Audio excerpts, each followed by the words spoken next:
South India Shopping Mall, The Wedding Mantra, Sarikotta Wedding Collection, South India Shopping Mall.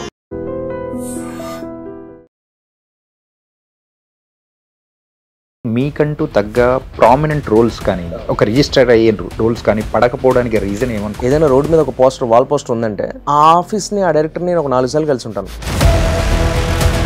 డైరెక్టర్కి ఇద్దామనుకుంటే producer reference recommendation ఎవరిని ముందు పెడతారు.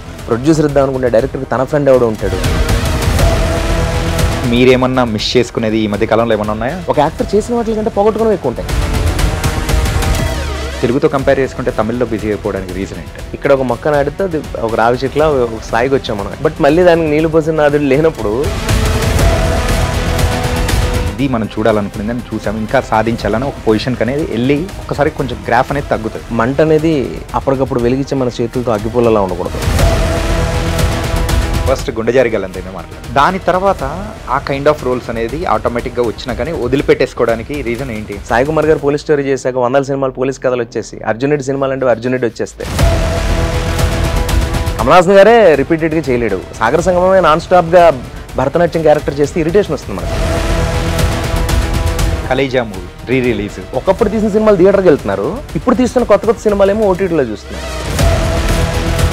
Ticket range 300, 400, 500. ఈ 500 దాటేసి ఉంటుంది బయట పాప్కార్న్. ఆడియన్స్ థియేటర్కి రావాలిగా, నువ్వు తీసేది ఆడియన్స్ కోసమేగా. మరి కామన్ మ్యాన్ థియేటర్కి వచ్చే స్థాయి శక్తి లేనప్పుడు ఏ రకంగా సినిమా ఆడుతుంది? హాయ్ జోష్ బ్రో. హాయ్ అండి, ఎలా ఉన్నారు? నేను బాగున్నాను, మీరు ఎలా ఉన్నారు? Am good. So once again welcome back to iDream అనమాట. Thank you.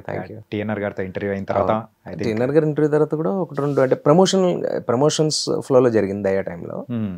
బట్ ఒక అఫీషియల్ ఇంటర్వ్యూ అయితే మళ్ళీ మీదే, అంటే మీరు లాక్ వచ్చి కొంచెం బిజీ టైంలో కూడా సో మాకు టైం ఇచ్చారు. We are very happy, thank you. Actually అంటే పెద్ద మాట, బిజీ అంటేనండి వర్క్లో ఉన్నప్పుడు, అంటే సినిమా ఏదైనా రిలీజ్కి వచ్చినప్పుడు ఏదో ఇయర్లీ ఇప్పుడు వన్స్ అలా ఇంటర్వ్యూ అనేది హెల్దీ కదా అనిపిస్తుంది. ఇంకోటి నా మీద నాకు భయం ఏంటంటే ఎవరు చూస్తారులే అనే ఒక ఇది, నేను మీతో అన్నాను కదా ఇందాక, మార్కెట్లో నేను లేనేమో అనే ఒక ఫీలింగ్లో ఉన్నాను. దానివల్ల నేను ఇంటర్వ్యూస్కి ఇచ్చినా మీకేం వ్యూవర్షిప్ ఉండదు అని ఒక విశ్వాసంతో రాను అన్నా, అంతే తప్ప అదేం పొగరు కాదు. That's it, please. ఓకే, ఏంటి మీలో జోష్ తగ్గడానికి రీజన్ ఏంటంటే? జోష్ అని తగ్గలేదండి, జోష్ అలాగే ఉంది. కాకపోతే యాక్చువల్లీ జోష్ నా లైఫ్లో లేదు. నేను రవియే, నేను ఎప్పుడు హ్యాపీగానే ఉన్నాను. నా జోష్కి జోష్ యాడ్ అయింది అంతే, నేను ఎప్పుడు జోష్ఫుల్గానే ఉన్నాను. జోష్ నా లైఫ్లోకి వచ్చింది. కానీ బయట అనుకుంటూ ఉంటారు కదా, చాలా రోజులు మనం స్క్రీన్ మీద కనపడకపోతే దానికి జోష్ తగ్గడం ఉంది. పర్సనల్గా నేను ఇంకెంత హ్యాపీగానే ఉన్నాను. ఓకే, స్క్రీన్ మీద కనపడడం అనేది అందరికీ హ్యాపీ.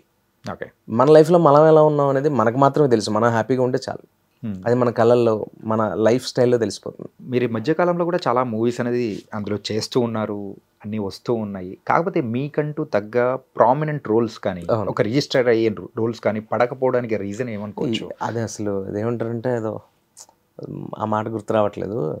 అది ఎవరు విరగొట్టలేని కొండది. అది ఏ ఆర్టిస్ట్గానే ఉంది కదా, నాకే ఉంది. ఇప్పుడు నా ఫ్రెండ్స్ బోల్డ్ మంది ఉన్నారు, నాకంటే పెద్దవాళ్ళు బోల్డ్ మంది ఉన్నారు. కొంతమంది చాలా అంటే వెరీ అండర్ రేటెడ్ ఇది కదా, ఎందుకు పడాల్సిన రోల్స్ పడట్లేదు, పడితే ఇతను ఎక్కడ ఉంటాడు అనేది ఒకటి ఉంది కదా. అది ఉంటే చాలు, ఫస్ట్ ఎప్పుడప్పుడు పడుతుంది. మన చేతిలో ఉందండి, అవకాశం ఇవ్వాల్సింది డైరెక్టర్స్, ప్రొడ్యూసర్స్, రైటర్స్, అంతే కదా. వాళ్ళు అనుకుంటే అవుతుంది. అనుకోవట్లేదని కూడా ఏం లేదు, అనుకుంటారు. ఈ సినిమా అనే దానికి చాలా ఉంటాయండి, ఎన్నో ఉంటాయి. డైరెక్టర్కి ఇష్టం ఉంటే ప్రొడ్యూసర్ వేరే వాళ్ళని, మన మీద ఎవరికి ఇక్కడ ఏం శత్రుత్వాలు మిత్రుత్వాలు ఏమి ఉండవు. మనకు రాకపోవడానికి, మనకు ఆ నాలెడ్జ్ రావడానికి నాకు కూడా కొంచెం టైం పట్టింది. ఎందుకు పడట్లేదు, అందరూ ఏమి ఇలా అడుగుతారు, నేనేంటి నా ప్రయత్నలోపం ఏదైనా ఉందా అనుకుంటా. అసలు ప్రయత్నలోపం కాదు అసలు. నేను అంటే మీకు ఒక్క మాటలో చెప్తాను, నేను కారులో అలా వెళ్తున్నప్పుడు ఏదైనా రోడ్డు మీద ఒక పోస్టర్ వాల్ పోస్టర్ ఉందంటే ఆ ఆఫీస్ని ఆ డైరెక్టర్ని ఒక 4 సార్లు కలిసి ఉంటాను. ఓకే, నాకు తెలియని నేను కలవని పోస్టర్ రోడ్డు మీద పడదు, గోడ మీద ఎక్కడ పడదు. అలా ఉంటుంది నా ప్రయత్నం. ఇంకప్పుడు నా తప్పే ఉంది, అసలు నాకు సంబంధం లేని విషయం అది. ఇప్పుడు మనం ప్రయత్నించగలం అంతే, ఫలితానికి మనం బాధ్యులమేం కాదు. సక్సెస్ అయినా కూడా సినిమా ఒక సక్సెస్ అవ్వడానికి కారణం మనం ఒకరం అయితే కానప్పుడు అవకాశం రాలేదు అనుకోవడానికి ప్రయత్నలోపం అవ్వకూడదు అంతే. ఓకే, అవి మన చేతికి రాలేదంటే చాలా రీజన్స్ ఉంటాయి. డైరెక్టర్కి ఇద్దామనుకుంటే ప్రొడ్యూసర్ రెఫరెన్స్ రికమెండేషన్ ఎవరిని ముందు పెడతారు. ప్రొడ్యూసర్ ఇద్దామనుకుంటే డైరెక్టర్కి తన ఫ్రెండ్ ఎవడో ఉంటాడు. అరే జోష్లో మంచి యాక్టర్ కానీ వీడు నాతో పాటు రావలేడు, నా రూమ్మేట్ ఎన్నో ఏళ్ళ నుంచి ఉంటున్నాడని ఒకటి ఉంటుంది. కో డైరెక్టర్ ఎవరినో, కొంతమందికి నిజంగానే మనం ఉంటే అతను ఇంకొకరిని పెడదాం కొంచెం ఎక్కువ రెమ్యునరేషన్ ఇవ్వాలి, సీనియర్ కదా కొత్తలకి ఇచ్చేద్దాం మనకి డబ్బులు కలిసి, ఇలా వెయ్యి ఉంటాయి. ఇవన్నీ కాదు, ఇలాగా సోకాల్డ్ రీజన్స్. నా ఒకరికి కూడా కాదు, ప్రతి యాక్టర్కి ఉన్నది ఇది. ఇలాంటి సిచ్యువేషన్స్ లో మీరేమన్నా మిస్ చేసుకునేది ఈ మధ్య కాలంలో ఏమన్నా ఉన్నాయా అట్లాంటి? బౌలెడ్ ఉంటాయి కోకలు. నేను చేసిన ఒక యాక్టర్ చేసిన వాటి కంటే పోగొట్టుకోవడం ఎక్కువ ఉంటాయి. ఎందుకంటే అరే ఇది అనిపిస్తుంది.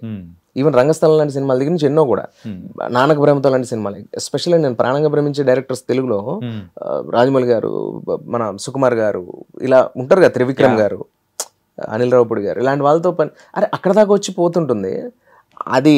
కానీ నేను ఒకటి నమ్ముతాను, ఏంటంటే మనకు రావాల్సిందే, మనకి ఏదో గొప్పది ఒకటి వస్తుంది, అదే నిజం. మనం ఎన్నో చేశాం కదండి, నేను కూడా కొన్ని మెతుకులు తిన్నాను కదా, అది ఎవరికి పాపం రావాల్సింది నాకు వచ్చిందో అనుకుంటాను నేను.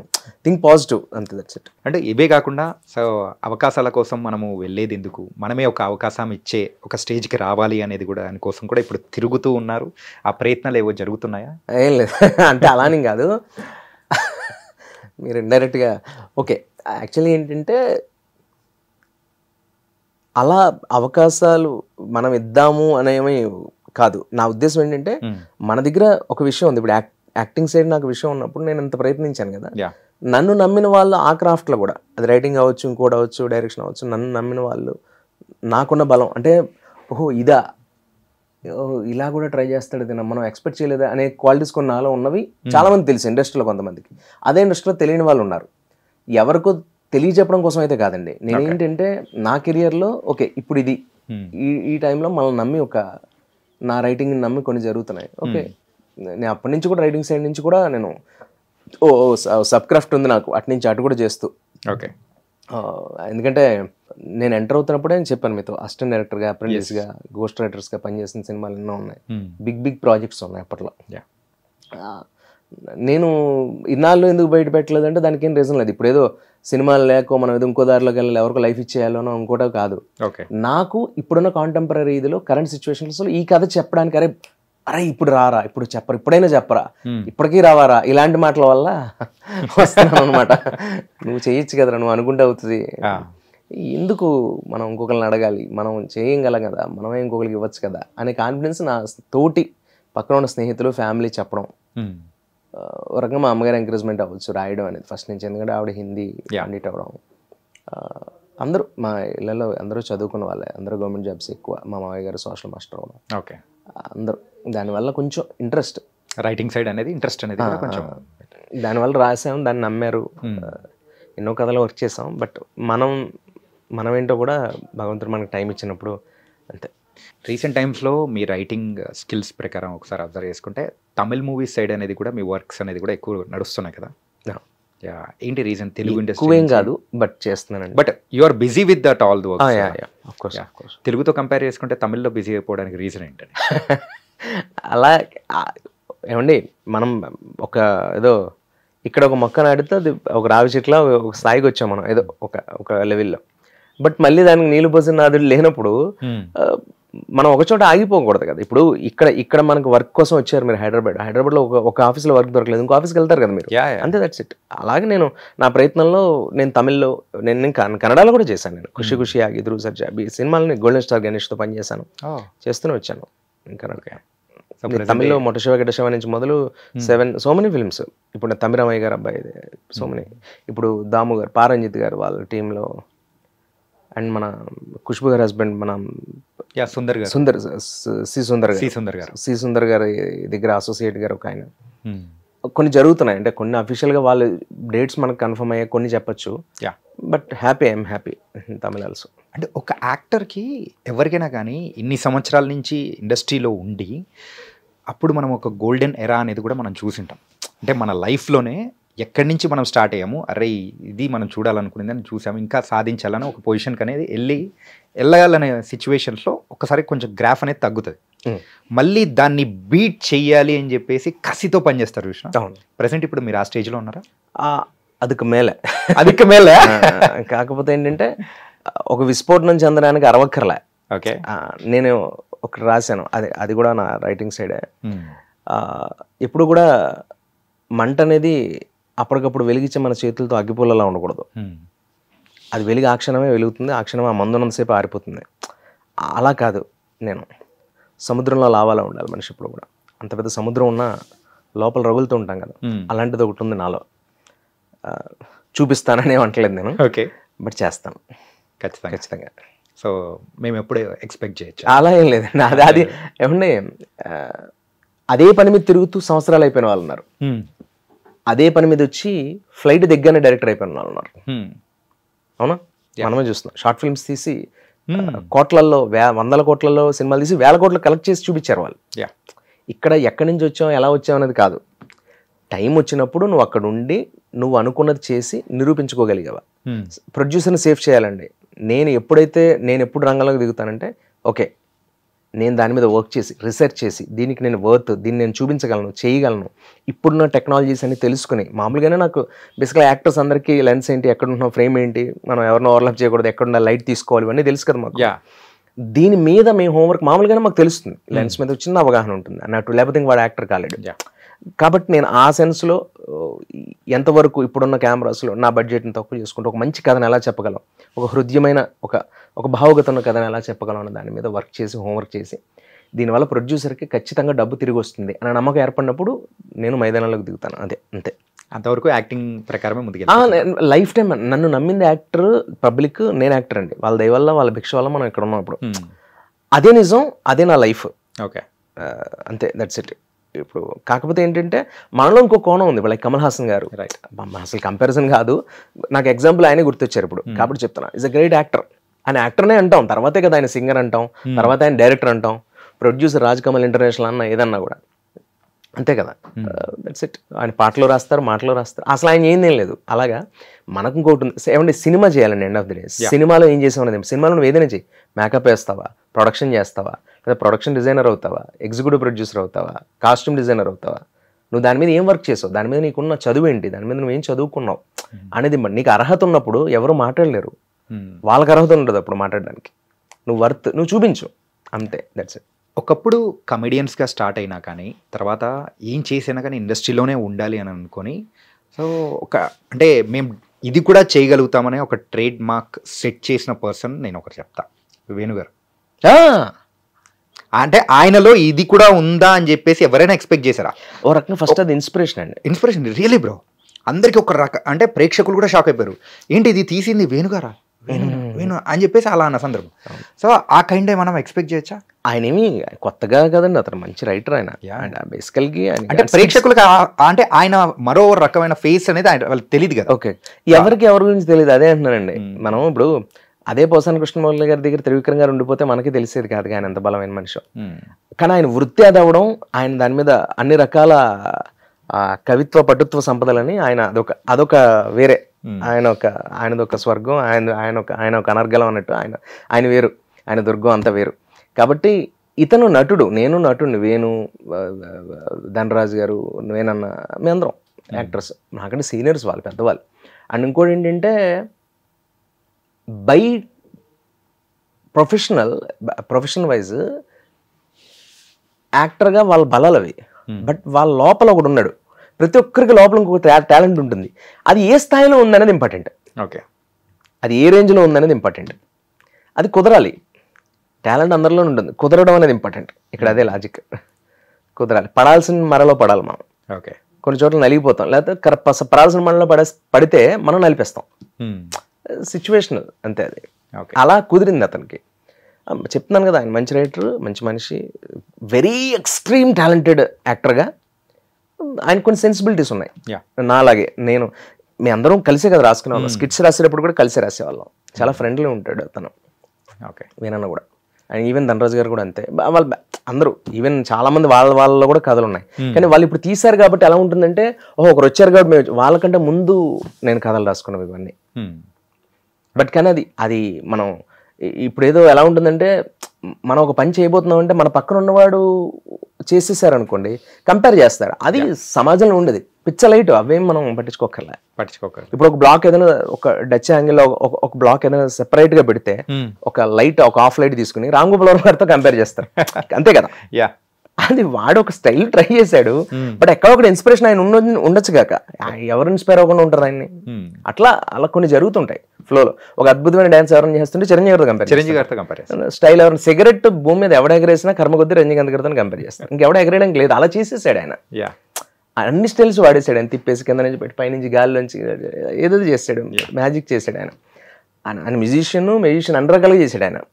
మ్యూజిక్ చేశారు ఆయన, అందుకే మ్యూజిషియన్ అని కూడా అన్నాను. సిగరెట్ ఒక వేస్తే అని ఒక సౌండ్ వస్తుంది కదా, టైమింగ్, అది కూడా ఆ ఎయిర్ ఫోర్స్ ఒకటి ఉంటుంది కదా, దాన్ని కూడా ఆయన మ్యాజిక్ చేశారంటే మరి అది ఇలా కంపారిజన్స్ వస్తాయి. ఎన్ని కంపారిజన్స్ వచ్చినా నేను వేరు, నా కథ వేరు. ఒక బాపు గారు ఉన్నగా, ఒక జంధ్యాల గారు ఉన్నారు కదా, అప్పుడే ఒక విశ్వనాథ్ గారు ఉన్నారు కదా, అప్పుడే ఒక రాఘవేంద్ర గారు, దాసరి గారు ఉన్నారు కదా. అలాంటి గొప్ప గొప్ప అంతే డిఫరెంట్. నువ్వు ఎలా చెప్పావు కథ అనేది ఇంపార్టెంట్. ఓకే, సో కొంచెం అవుట్ ఆఫ్ ది బాక్స్ వచ్చేద్దాము. కలేజా మూవీ రీ-రిలీజ్ ఇప్పుడు ఫీవర్ నడుస్తుంది కదా, ప్రెసెంట్ బాక్స్ ఎలా అనిపిస్తుంది బ్రో? ఒక చిన్న కిక్ ఏంటంటే, చాలా పెద్ద కిక్, చిన్నదేంటి కానీ జగదేక వీరుడు తెలుస్తున్నారు ఎగ్జాంపుల్.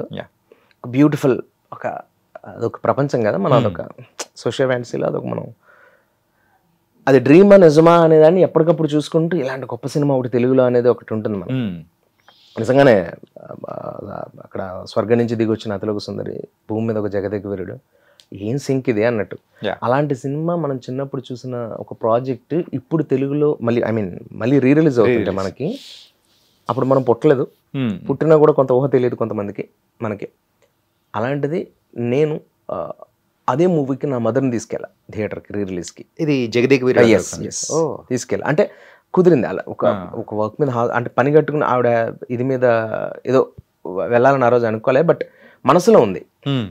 నేను ఖచ్చితంగా వెళ్తాను బై డిఫాల్ట్, నేను వెళ్ళకుండా ఉన్నాను కదా. మనం అసలు అమ్మని తీసుకెళ్ళాలి, ఇప్పుడు ఒకటే అవుతుంది కదా ఇంట్లో అని చెప్పిన ఉద్దేశంతో ఆవిడని తీసుకెళ్ళా. బట్ ఒక కొత్త ప్రపంచం చూసాం రీ-రిలీజ్లో. Theatre Housefull. ఏంటి ఎప్పటి చిరంజీవి గారు, ఇప్పుడు జనరేషన్కి కొంతమంది అంటుంటారు కదా, కొంతమంది ఆయన పాలిటిక్స్లోకి వెళ్ళడం వల్ల 10 ఏళ్ళు మిస్ అయిందని. మనం మిస్ అయ్యాం అంతే, అక్కడ ఏం మిస్ అవ్వాలి, మొత్తం అందరూ అక్కడే ఉన్నారు, చిన్నపిల్లలు అరుస్తున్నారు, మీరు చూస్తుంటారు కదా వీడియో. అలాగా కలేజా, అలాగే నాకు కిక్ ఏంటంటే, ఒకప్పుడు తీసిన సినిమాలు థియేటర్కి వెళ్తున్నారు, ఇప్పుడు తీస్తున్న కొత్త కొత్త సినిమాలు ఏమో ఓటీటీలో చూస్తున్నారు. దానికి ఎవరు థియేటర్స్కి రావట్లే, పాత సినిమాలే థియేటర్స్కి వస్తున్నారు. అంటే అప్పుడు ఉన్న డైరెక్టర్స్ మరి అప్పుడు రాసినప్పుడు మన బ్రెయిన్స్ చిన్నవయ్యాయా, ఇప్పుడు ఆడియన్స్ మెచ్యూర్ అయ్యారా, లేకపోతే కలేజా?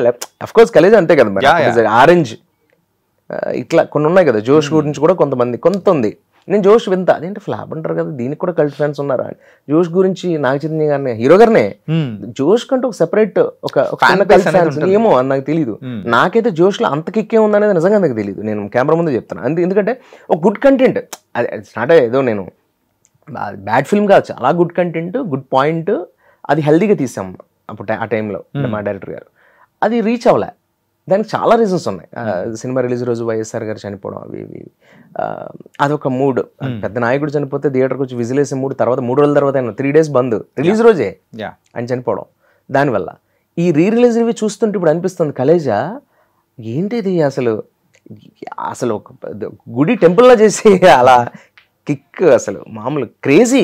అసలు మామూలుగానే మహేష్ బాబు గారు, నేను ఫస్ట్ డే చూసే వాళ్ళు యాక్చువల్గా నేను రజనీకాంత్ గారు, చిరంజీవి గారు, అంటే ఆయన నెంబర్ 1 అలా కాదు, నెంబర్ 1 అంతే ఇద్దరు. నాకు వాళ్ళిద్దరు 2 కళ్ళలా, మదర్ ఫాదర్ లా, అంటే ప్రొఫెషనల్గా నాకు మదర్ ఫాదర్ వాళ్ళిద్దరు అనమాట, అలా ఫీల్ అవుతాను నేను.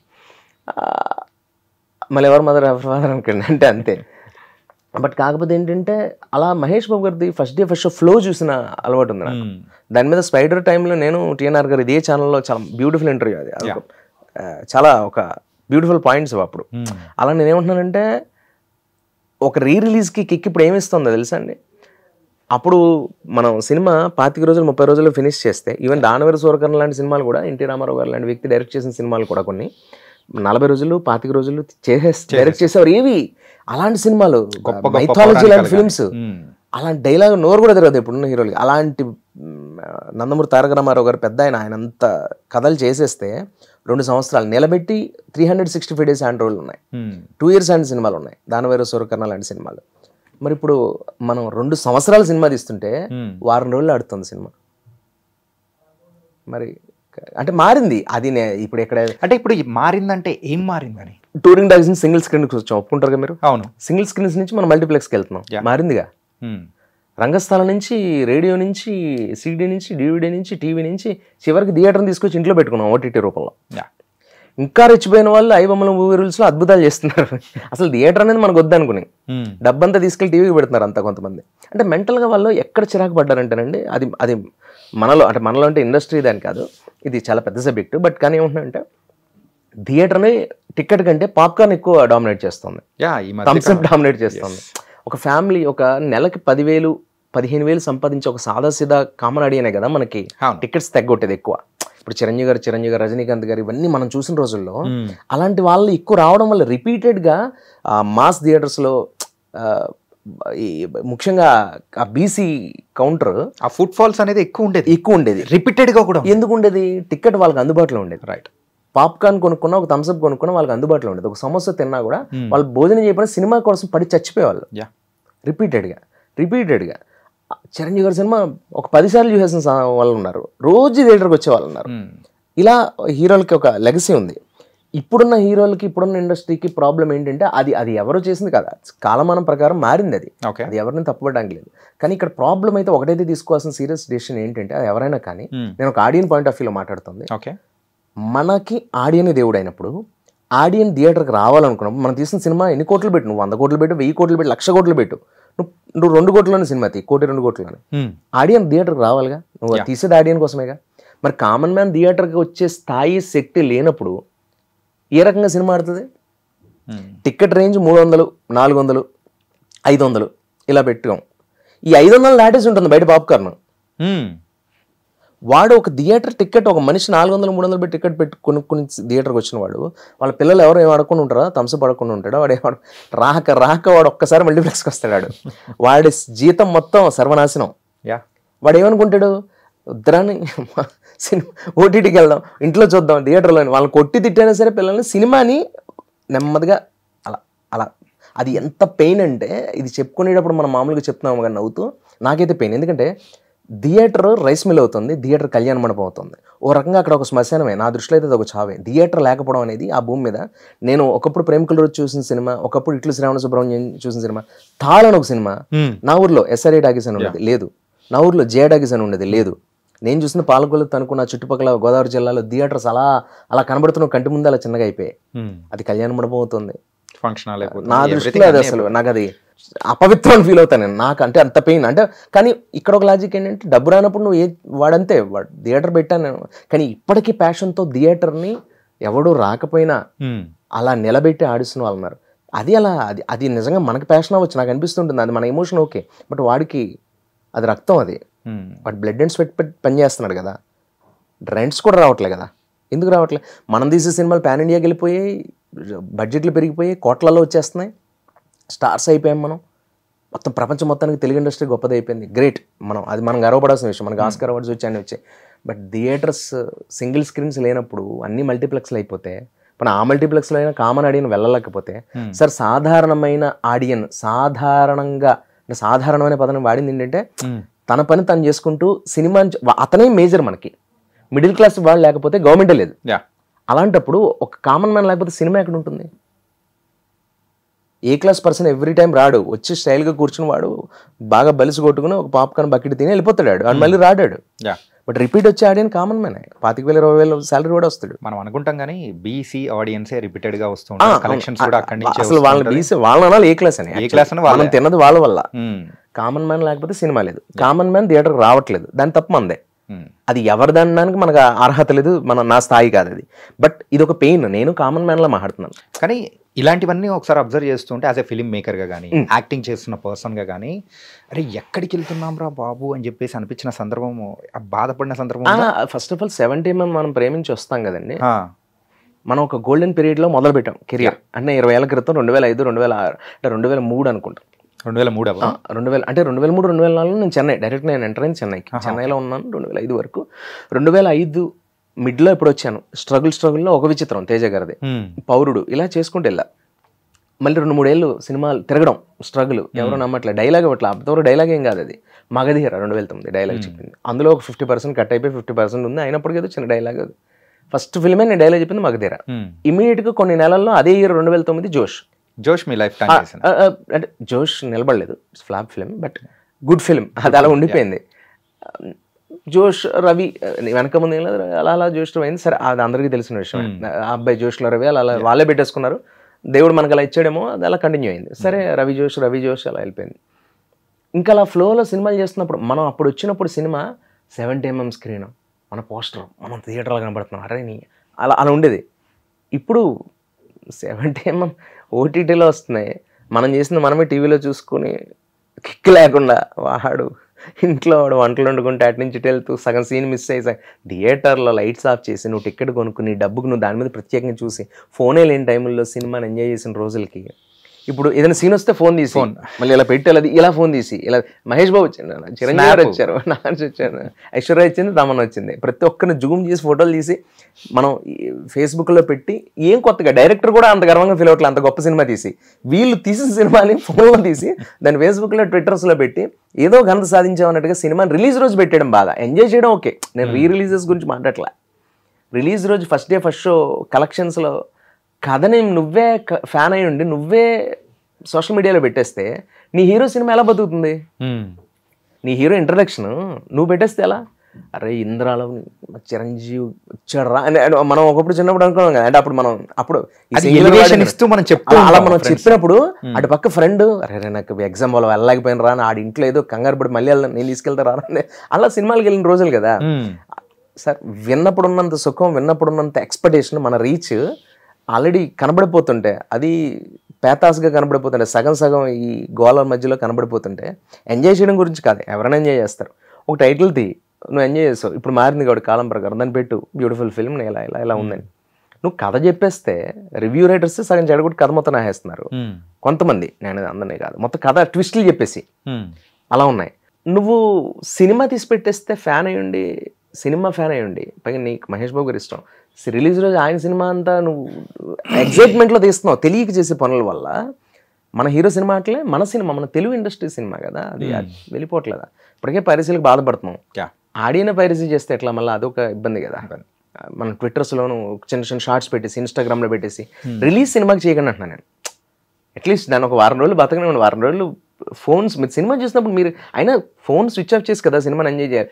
ఓపెనింగ్లో ఒక ఎంజాయ్ ఒక టైటిల్ కనీసం అట్లీస్ట్ ఆరుపులు, ఆ పేపర్స్ ఎగరడం, నీకు మజా కావాలి. ఒకటి సినిమా మొత్తం దాన్ని దించవే అంటాను నేను, ఆ ఫోన్ దించవే మొత్తం అలాగే హైలైట్ ఇరిటేషన్ వస్తుంటది.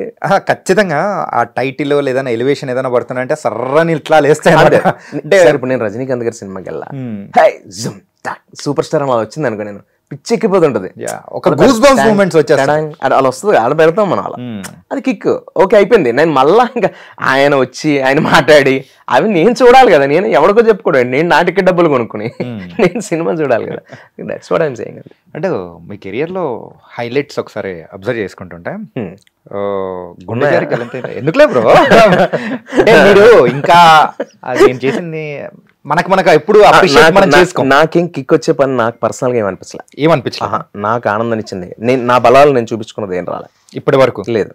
ఓకే, అంటే ఇది కాదు నా స్ట్రెంగ్త్, మాకు అనిపించింది మేము మాట్లాడాలి. నా స్ట్రెంగ్త్ అంటే అలాగే చేసేసా నేను, నాకు ఇచ్చారు బాబోయ్, అది మీకు కన్వే అయింది. డైరెక్టర్స్ మనకి ఇచ్చింది, రైటర్స్ మనకి ఇచ్చింది, it's very okay, I'm very happy that. But what I mean to say, like మనం అనుకున్నది ఒకటే అనుకుంటాం కదా. ఇప్పుడు మీరు ఇది కాదు, మీకు ఇంకోటేదో ఉంది, అది బీబీసీ అవ్వచ్చు, ఇంకోటి అవ్వచ్చు, లేకపోతే మీరు హీరో అవ్వచ్చు, అది ఒకటి లోపల ఒకటి ఉంటుంది కదా, దాంట్లో కనీసం ఒక ఇన్ అవ్వాలి కదా మనం. That's what I'm saying. Okay, నేను అంత ఇన్ అవ్వలే. బట్ నేను చిరంజీవి గారి ముందు చేసిన కౌన్ బనేగా కరోడ్పతి నా లైఫ్ లో నేను మాట్లాడాలనుకున్న 3 పాయింట్స్ లో వన్ ఆఫ్ ద పాయింట్ చెప్పండి అయితే మీ ఫ్లో. ఓకే, ఫస్ట్ గుండెజారి గల్లంతైనా మాట్లాడు. It's gay role. కానీ దాని తర్వాత ఆ కైండ్ ఆఫ్ రోల్స్ అనేది ఆటోమేటిక్ గా వచ్చినా కానీ వదిలిపెట్టేసుకోవడానికి రీజన్ ఏంటి? డబ్బులు కూడా బాగా ఇస్తున్నారు. మొనాటిని బ్రో, మొనాటిని అది మొనాటిని కాదు, మీరు అడగడం నేను చెప్పడం ఇంటర్వ్యూస్ లో అయిపోయింది. అందుకే అన్న కొన్ని పాయింట్స్ అన్నా చెప్పకపోతే లేదు. మొనాటిని నేను చేసింది మనకి అంటే స్టీరియో కైండ్ ఆఫ్ ఇది అయిపోకూడదని. సాయి కుమార్ గారు పోలీస్ స్టోరీ చేశాక 100 సినిమాలు పోలీస్ కథలు వచ్చేసి, అర్జున్ రెడ్డి సినిమాలు అంటే అర్జున్ రెడ్డి వచ్చేస్తే ప్రతి దాంట్లో ప్రకాష్ రాజ్ గారు అదే తండ్రి క్యారెక్టర్ చేయడానికి, కమల్ హాసన్ కాదు కదా ఎవరు కూడా. కమల్ హాసన్ గారే రిపీటెడ్ గా చేయలేడు. సాగర సంగమమే నాన్ స్టాప్ గా భరతనాట్యం క్యారెక్టర్ చేస్తే ఇరిటేషన్ వస్తుంది మనకి, అంతే కదా, అఫ్ కోర్స్ అంతే కదా. తండ్రి క్యారెక్టర్ చేసి ప్రకాష్ రాజ్ గారు ఒక నిడివిలో మనకి బాగా అనిపిస్తుంది. ఎందుకు మొనాటిని వస్తుంది? అది వాళ్ళ తప్పు కాదు. ఒక నటుడిని నువ్వు వాడుకోవడం తెలియాలి. విభిన్నమైన నటుడిని ఎందుకంటాం? విభిన్న పాత్రలు చేయడం వల్ల. ఓకే, అంతే కదా. కాంటెంపరీగా కొత్తగా కరెంట్ సిచ్యువేషన్స్ లో ఉన్న మోడ్ లోంచి బయటకు మనం తీసుకురావాలి కథని. లైక్ విజయ్ సేతుపతి అది కదా ఒక 96 చేయడం, ఒక విక్రమ్ చేయడం, ఒక విక్రమ్ చేసి ఒక సూపర్ డీలక్స్ చేయడం, అది కదా kick. అది కదా అసలు అది నేను అనేది. అది మన చేతుల్లో లేదు అది. బట్ కనీసం సెలక్షన్ కనీసం నీ చేతిలో సక్సెస్ ఉన్నప్పుడైనా నువ్వు సెలక్షన్ చేసుకోవచ్చు కదా. మరి నేను తమిళ్ చేసేసి కన్నడ చేసేసి, కన్నడలో గోల్డెన్ స్టార్ గణేష్తో పనిచేసేసి అక్కడ ఆడి అక్కడ వేరే సినిమాలు అదే అంటున్నాను గుండెజారు ఆ రకంగా. బట్ ఏది ప్లస్ అదే మైనస్ అవుతుంది ఒక్కోసారి. ఇప్పుడు నేను చేసినట్టు చేయలేరు అనే స్టేట్మెంట్లు నేను ఎప్పుడు ఎవరికి ఇవ్వను. నాదొక పావుల వాట ఆ కథలో గుండెజారులో. ప్రతిదీ గుండెజారు అవదు నేను వచ్చేసినంత మాత్రాన. ఓకే, రజనీకాంత్ గారు అంత గొప్ప యాక్టర్, ప్రతిదీ ఆడేయాలి కదా. లైక్ చంద్రముఖి నరసింహ లాగా, బాబా భాష లాగా, భాష అలాగా ఆడేయాలి కదా. అరుణాచలం నరసింహ లాగా లైన్లో ఉన్నాయిగా. కాలా, కబాలి, పేట, దర్బార్, అన్నతే. ఎందుకు ఇలా లైన్లో ఫ్లాప్స్ వచ్చాయి?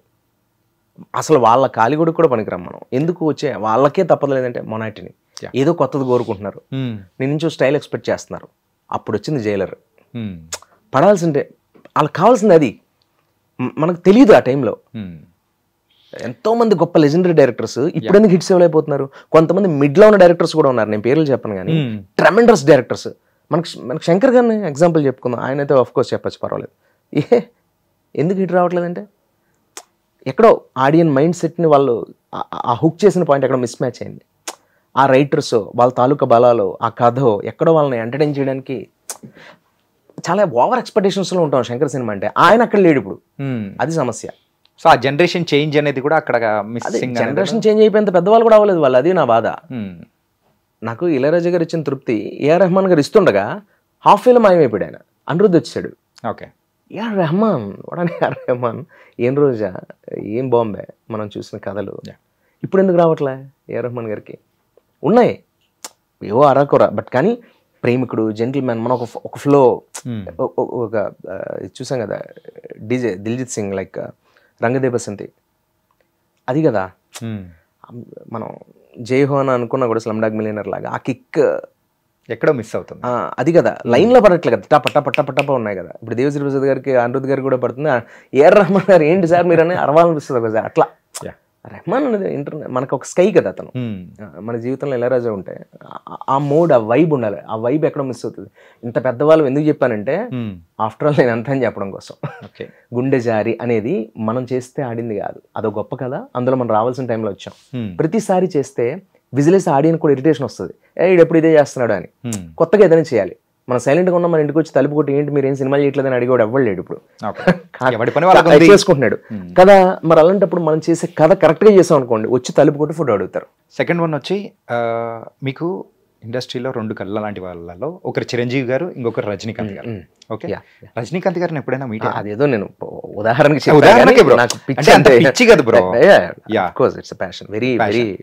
రజనీకాంత్ గారిని ఎప్పుడైనా మీటారా? ఇద్దరిని మీటాను నేను. ఎప్పుడు? చిరంజీవి గారితో మీకు తెలుసు, చిరంజీవి గారితో తెలుసు, రజనీకాంత్ గారు చాలా సార్లు. బట్ అదే మూలం మేజర్ గా కౌన్ బనే కరో అదొక కదా. రజనీకాంత్ గారిది నేను అన్నతే షూట్ లో కలిసాను రామోజీ ఫిల్మ్ సిటీలో. ఒక డైరెక్టర్ గారు, ప్రదీప్ గారు అనే డైరెక్టర్ గారు, వాళ్ళ ఫ్యామిలీ మెంబర్స్, అలాగే ఒక యాడ్ ఫిల్మ్ మేకర్ సుధాకర్ గారు. నేనంటే వాళ్ళకి చాలా ఇష్టం, ఆ గెస్ట్ హౌస్ బ్యాచ్కి. వాళ్ళు నా మీద ఉన్న ఇష్టంతో వాళ్ళు వెళ్తున్నప్పుడు రవి గారు ఇలా వెళ్దాం ఇలా అని చెప్పానంటే నేను వెంటనే రెడీ అయ్యాను.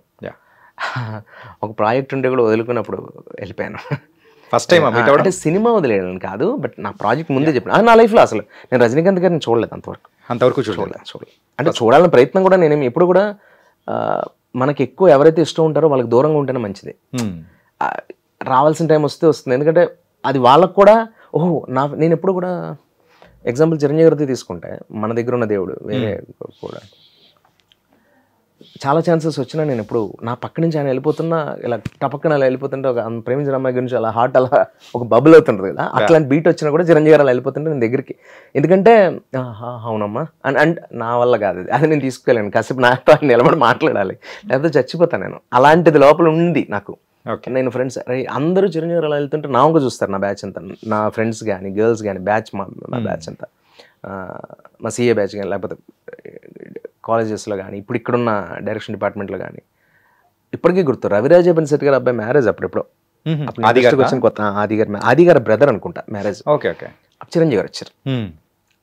మొత్తం పెళ్లిలో ఉన్న వాళ్ళందరూ నన్ను చూస్తున్నారు, ఈడు వెళ్ళిపోతాడు, మీద పడిపోతాడు, కలుస్తాడు అన్నట్టుగా.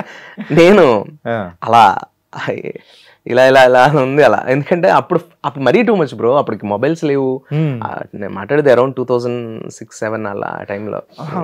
అప్పుడే మ్యారేజ్ అది సమ్. ఓకే, అలా దగ్గరికి వెళ్ళను. ఎప్పుడు వెళ్తానంటే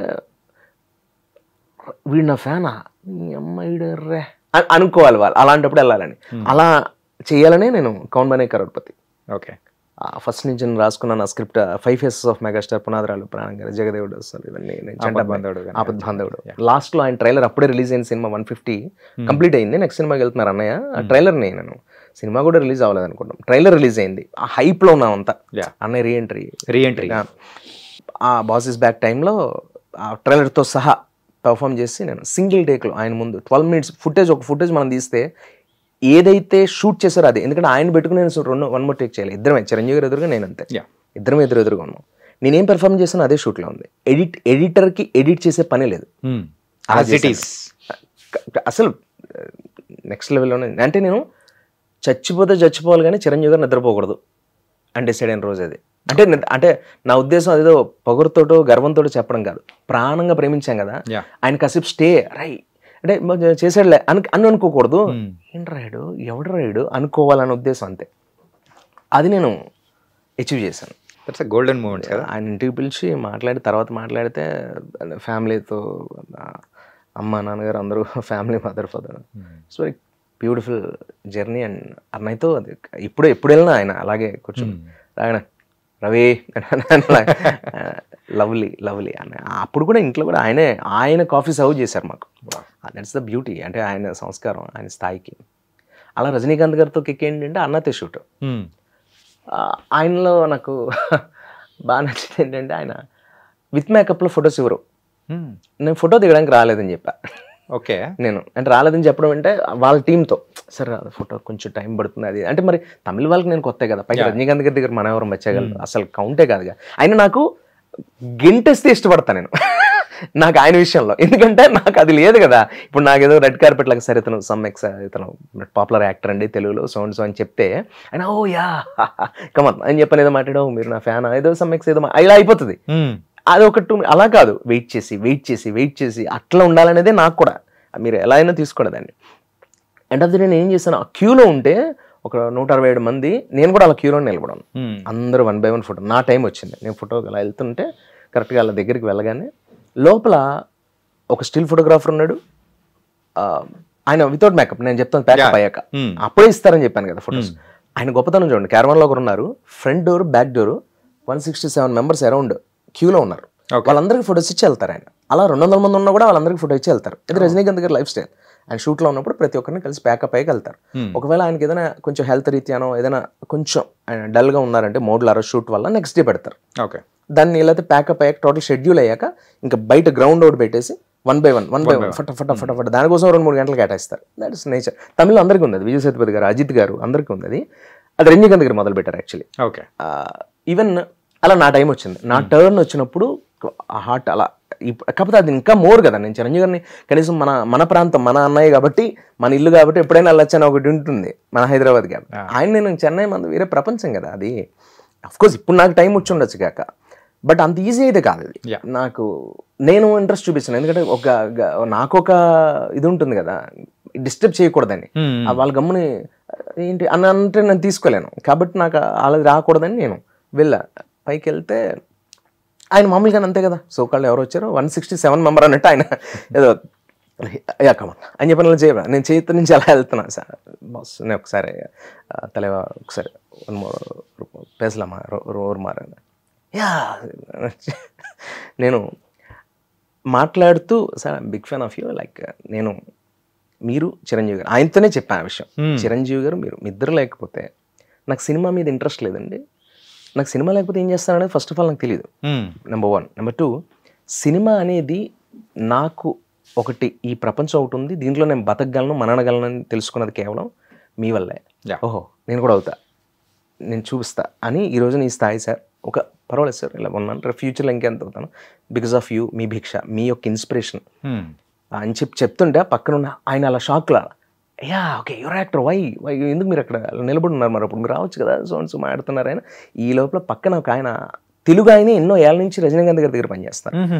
ఆయన పేరు శోభనాద్రి గారు ఎవరు, పెద్ద ఆయన, చాలా పెద్ద ఆయన. నాకు తెలియదు ఆయన తెలుగు ఆయన ఏలూరు అయింది. ఆయన చెప్తున్నారు రజనీకాంత్ గారికి తెలుగులో ఆయన మాట్లాడుస్తున్నారు మామూలుగా రజనీకాంత్ గారితో.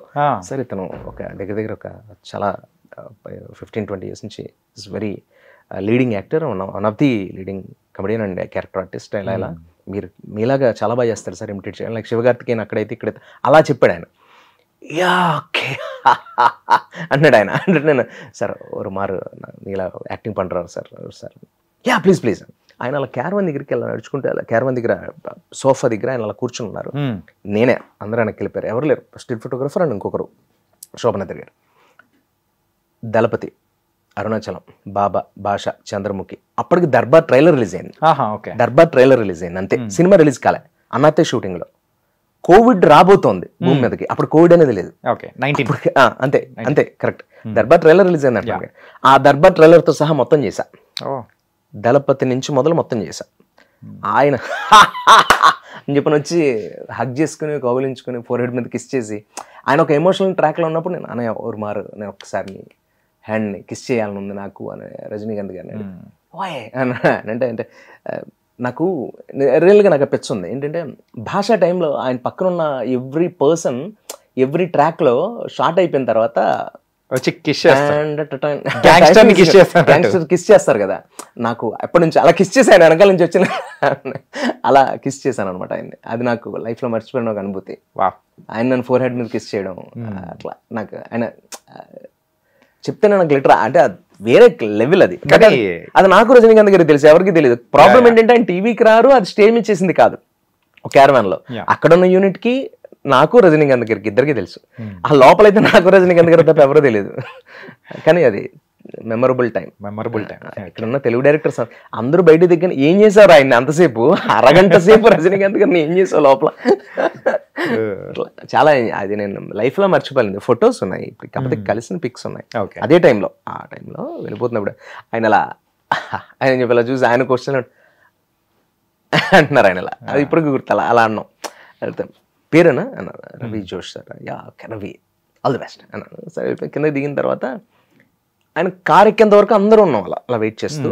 ఒక కుంభమేళలా ఉంది, ఆయన అలా కార్ ఎక్కి ఇన్నోవా పైకి అలా ఎక్కి, వైట్ కలర్ ఇన్నోవా, ఆయన ఒక చిన్న ఒక షర్ట్ ఒకటి ఏదో షర్ట్ ఒక చిన్న లుంగి లాంటిది కట్టుకుని రుద్రాక్ష మాల ఒకటి వేసుకుని పైకి ఎక్కి ఇన్నోవాకి ఇలా ఎక్కి నన్ను ఎతుకుతున్నారు.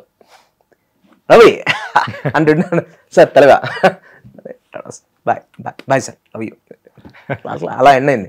రామోజీ ఫిల్మ్ సిటీలో ఎక్కడ కార్ పెట్టానో తెలియక మనం మామూలుగా ఏఎంబి మాల్లో పెడితే మర్చిపోతాం కదా, అలా నా కార్ ఎక్కడ పెట్టానో తెలియక డిజాల్వ్ అయిపోతుంది నా ఐస్. అంటే ఆ వాటర్ అలా ఉండిపోయింది. అంటే మళ్ళీ చూడగలనా, మళ్ళీ వస్తుందా, ఎవరికైనా చెప్పుకుందామన్నా కూడా అనే వస్తుందేమో. సర్లే, యాక్చువల్లీ మనం ఇప్పుడు పిక్స్ దిగుతున్నాం కానీ ఒక కిక్ ఉండేది ఒకప్పుడు, ఫొటోస్ కెమెరాస్ లేనప్పుడే. ఏంటంటే నిజమైన అనుభూతి మీకు కలిసినప్పుడు, ఇప్పుడు ఇక్కడ ఎంతమంది ఉన్నాం కదా, ఈ రోజు ఇలా మాట్లాడుకున్నాం కదా, ఈ కెమెరాస్ కంటే ఎక్కువ గుర్తులు మనకు ఉండేవి. ఆ రోజు అక్కడ కలిసాం కదా, అప్పుడు కెమెరా లేదు, ఫోటో ఉంటే. బట్ బ్యూటిఫుల్ టైం కదా, బ్యూటిఫుల్ టైం నీకు ఎలా గుర్తుంది కెమెరా లేకపోయినా? ఇప్పుడు కెమెరా ఉన్నా కూడా గుర్తుండట్లా. అంటే మెమరబుల్ టైం మనం ఇన్స్టాలో ఫోన్లో అలా అమ్మాయి అలా మాట్లాడుకునేట అలా చూసేసుకుని ఆ ఫొటోస్ చూసుకుని గడిపిన టైంని అక్కడే ఆపేసాం. అదే గుర్తు, నిజమైన గుర్తులు నీ బ్రెయిన్లో లేవు, నీ మస్తిష్కంలో లేవు, దానివల్ల కిక్కిపోతుంది. బట్ నాకు రజనీకాంత్ గారితో అవుతుంది. That's the beauty. నాకు తెలుసు, నా మనసుకు తెలుసు. ఆయన ఎదుర్కొన్నప్పుడు నేను చెప్పగలను ఏదో స్టేజ్ మీద ఆ రోజున ఎలా అనేలోపు ఆయనే హాయా అంటాడు ఆయన. అట్లా అంత కిక్ ఉంది నాకు. అంటే ఇంకో హైలైట్ ఏంటంటే ఖైరా జకాయ్. ఖైరా జకాయ్ మూవీ చాలా బాగుంది. అండ్ ఆల్సో మీరు కానీ సో మీ క్యారెక్టరైజేషన్ అంటే ఇంకొక జోష్ రవిని మేము చూసాము అన్న టైప్లో all variations you done. So కన్నింగ్గా కానీ అంటే కామెడీగా కానీ ఆ హీరోయిక్ కానీ ఎవ్రీథింగ్ యూ డన్. ఆ క్యారెక్టర్ అలాంటిది. అంటే ఊర్లలో వెరీ రూట్స్ నుంచి ఉన్న రోల్ కదా, దాన్ని అలా మాసీగానే చేసాం అప్పుడు. అంటే ఒకవేళ ఆ మూవీ కనుక సక్సెస్ అయ్యింటే, ఆ మూవీ సక్సెస్ మూవీ ఎందుకు చెప్పను, అది చాలా మంచి క్రోడ్ అమౌంట్కి మా టీవీ ఛానల్ కొనుక్కుంది అప్పట్లోనే. అంత అమౌంట్కి అలా కొన్న మా టీవీ తీసుకుంది అప్పట్లో. అండ్ మోర్ ఓవర్ ఇంకోటి ఏంటంటే ఆ సినిమా రిలీజ్ అయిన తర్వాత థియేటర్స్లో ఆ సినిమా బాగుంది అనే టైంకి సినిమా తీసేశారు. ఎందుకు ఆ ప్రొడక్షన్లో ఉన్న ప్రొడ్యూసర్స్కి వాళ్ళకి ఏదో చిన్న క్లాష్ అయింది. ఎవరైతే ప్రజెంట్ చేశారో వాళ్ళకి ప్రొడ్యూసర్కి చిన్న క్లాష్ అయింది. ఆ ఈగో డిస్ట్రాక్ట్స్ వల్ల, నేమ్స్ అనవసరం కానీ, థియేటర్స్ సినిమా తీశారు, లేకపోతే కనీసం అది ఒక గుడ్ మూవీ యావరేజ్గా అయ్యేది, ఇంకా మోర్ పాపులారిటీ వచ్చేది. ఒకవేళ మీరు అనుకున్న ఎక్స్పెక్టేషన్స్ ఒకవేళ రీచ్ అయ్యింది అంటే, సో మీ అంటే మీ లైఫ్లో ఆ గ్రాఫ్ అనేది కూడా సంథింగ్ డిఫరెంట్ ఉండేది చెప్పిన సార్. అసలు ఒకటి చెప్పనండి చాణక్య గారు, నిజమైన సక్సెస్ అనేది, నిజమైన టాలెంట్ అనేది సినిమా బాగుంటే ఎవడు ఆపలేడు. ఒక ప్రొడ్యూసర్ థియేటర్లో సినిమా ఆడుతుంటే ఆడికి డబ్బు వస్తుంది కదా, ఆడికి మీ మీద కోపం ఉన్న సినిమాని ఎందుకు చంపుకుంటాడు? అంతేగా, అది మూర్ఖత్వం అంటారు దాన్ని కొంతమంది అలా చేసుకుంటే. దానివల్ల నాకు పోయేదే ఉండదు, ఎందుకంటే నేను ఇక్కడ అమ్ముడిపోతే తమిళనాడులో అమ్ముడిపోతా, లేకపోతే కర్ణాటకలో అమ్ముడిపోతా. నేను నటుడిని, నాకు వెళ్ళలేవు, నాకు భాషతో సంబంధం లేదు. అసలు నాకు భాషతో సంబంధం, యాక్టింగ్కి లాంగ్వేజ్ ఏంటి అసలు, I don't care about that. Okay, నేను బాలీవుడ్కి వెళ్తాను, ఎక్కడ కాకపోతే ఇంకో చోటు చేసుకుంటాను. ఇప్పుడు అలా చెప్తే సందీప్ రంగ గారు చెప్పినట్టు ఉంటుంది, అట్లా కాదు. ఎక్కడో ఒకటి ఏదో అసలు ఏది వద్దండి. ఇలాంటి ఐడ్రీమ్ లాంటి ఇంకో ఛానల్ ఏదో ఒక యాక్టింగ్, నాకు కెమెరా ముందు ఉండేది ఇష్టం. నేను ఫోన్ వెనకాల కెమెరాలో ఉన్నానా, ఇలాంటి చిన్న కెమెరాలో ఉన్నానా, యారీలో ఉన్నానా, రెడ్లో ఉన్నాను అనేది నేను చూడను. కెమెరా ముందు ఉన్నామా లేదా అనేది ఇంపార్టెంట్, అంతే. అది తృప్తినిస్తుంది. సక్సెస్ ఎవరితో, నాకు ఒకటి బాగా గుర్తు ఇప్పటికే. మేము క్రికెట్ ఆడుతున్నప్పుడు, ఒకప్పుడు మ్యాచ్ ఆడుతున్నప్పుడు ఒక రైతు పడుకున్నాడు కింద, బాల్ అలా పడిపోయింది. అప్పుడు స్టెంపర్ బాల్స్, మనం ఒక పిన్ పెట్టి కొడితే 6 వెళ్ళిన తర్వాత అక్కడికి వెళ్ళి బౌండరీ దగ్గర బాల్ తీసుకురావడానికి వెళ్తున్నప్పుడు అక్కడ అమితాబ్ బచ్చన్ గారి పోస్టర్ ఉంది. అక్కడ ఆయన ఏదో చుట్టదా ఎవడ అని అట్లా మాట్లాడాడు. అతనికి తెలియదు, అతనికి 6 ఎకరాలు ఉంది, మడత మంచం మీద అలా పడుకుని ఒక మరచెంపు పెట్టుకుని వాడు చుట్ట తాగుతాడు ఎవరు అన్నట్టు మాట్లాడితే ఫీజులు ఎగిరిపోయాయి నాకు. బేసికల్గా అప్పటికి నేను బేసికల్గా నా అమితాబ్ గారు సినిమా వాళ్ళని కానీ సినిమాని కానీ మనకు ఫేవర్ వచ్చేస్తుంటుంది.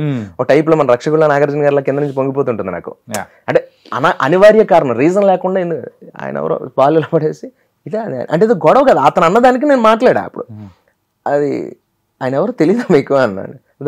ఆవిడదేంటి గ్రేట్ అమితాబ్ బచ్చన్ గారు, ఆయన లెజెండరీ, ఇలా భారతదేశంలో మనం చెప్పుకునే మహానటుడు ఆయన, అది గర్వం. ఇదేంటి నాకేంటి ఇప్పుడు, నాకేం అవసరం, ఇక్కడ అంటించారండి, నా చెట్టు దగ్గర అంటించారండి, ఒక కొబ్బరి చెట్టు కూడా అంటించేస్తాను ఊళ్ళలో, ఇలా అంటించేస్తే ఇలా చింపేమని అని చెప్తాను, నేను చింపితే ఊరుకోనట్టు నేను.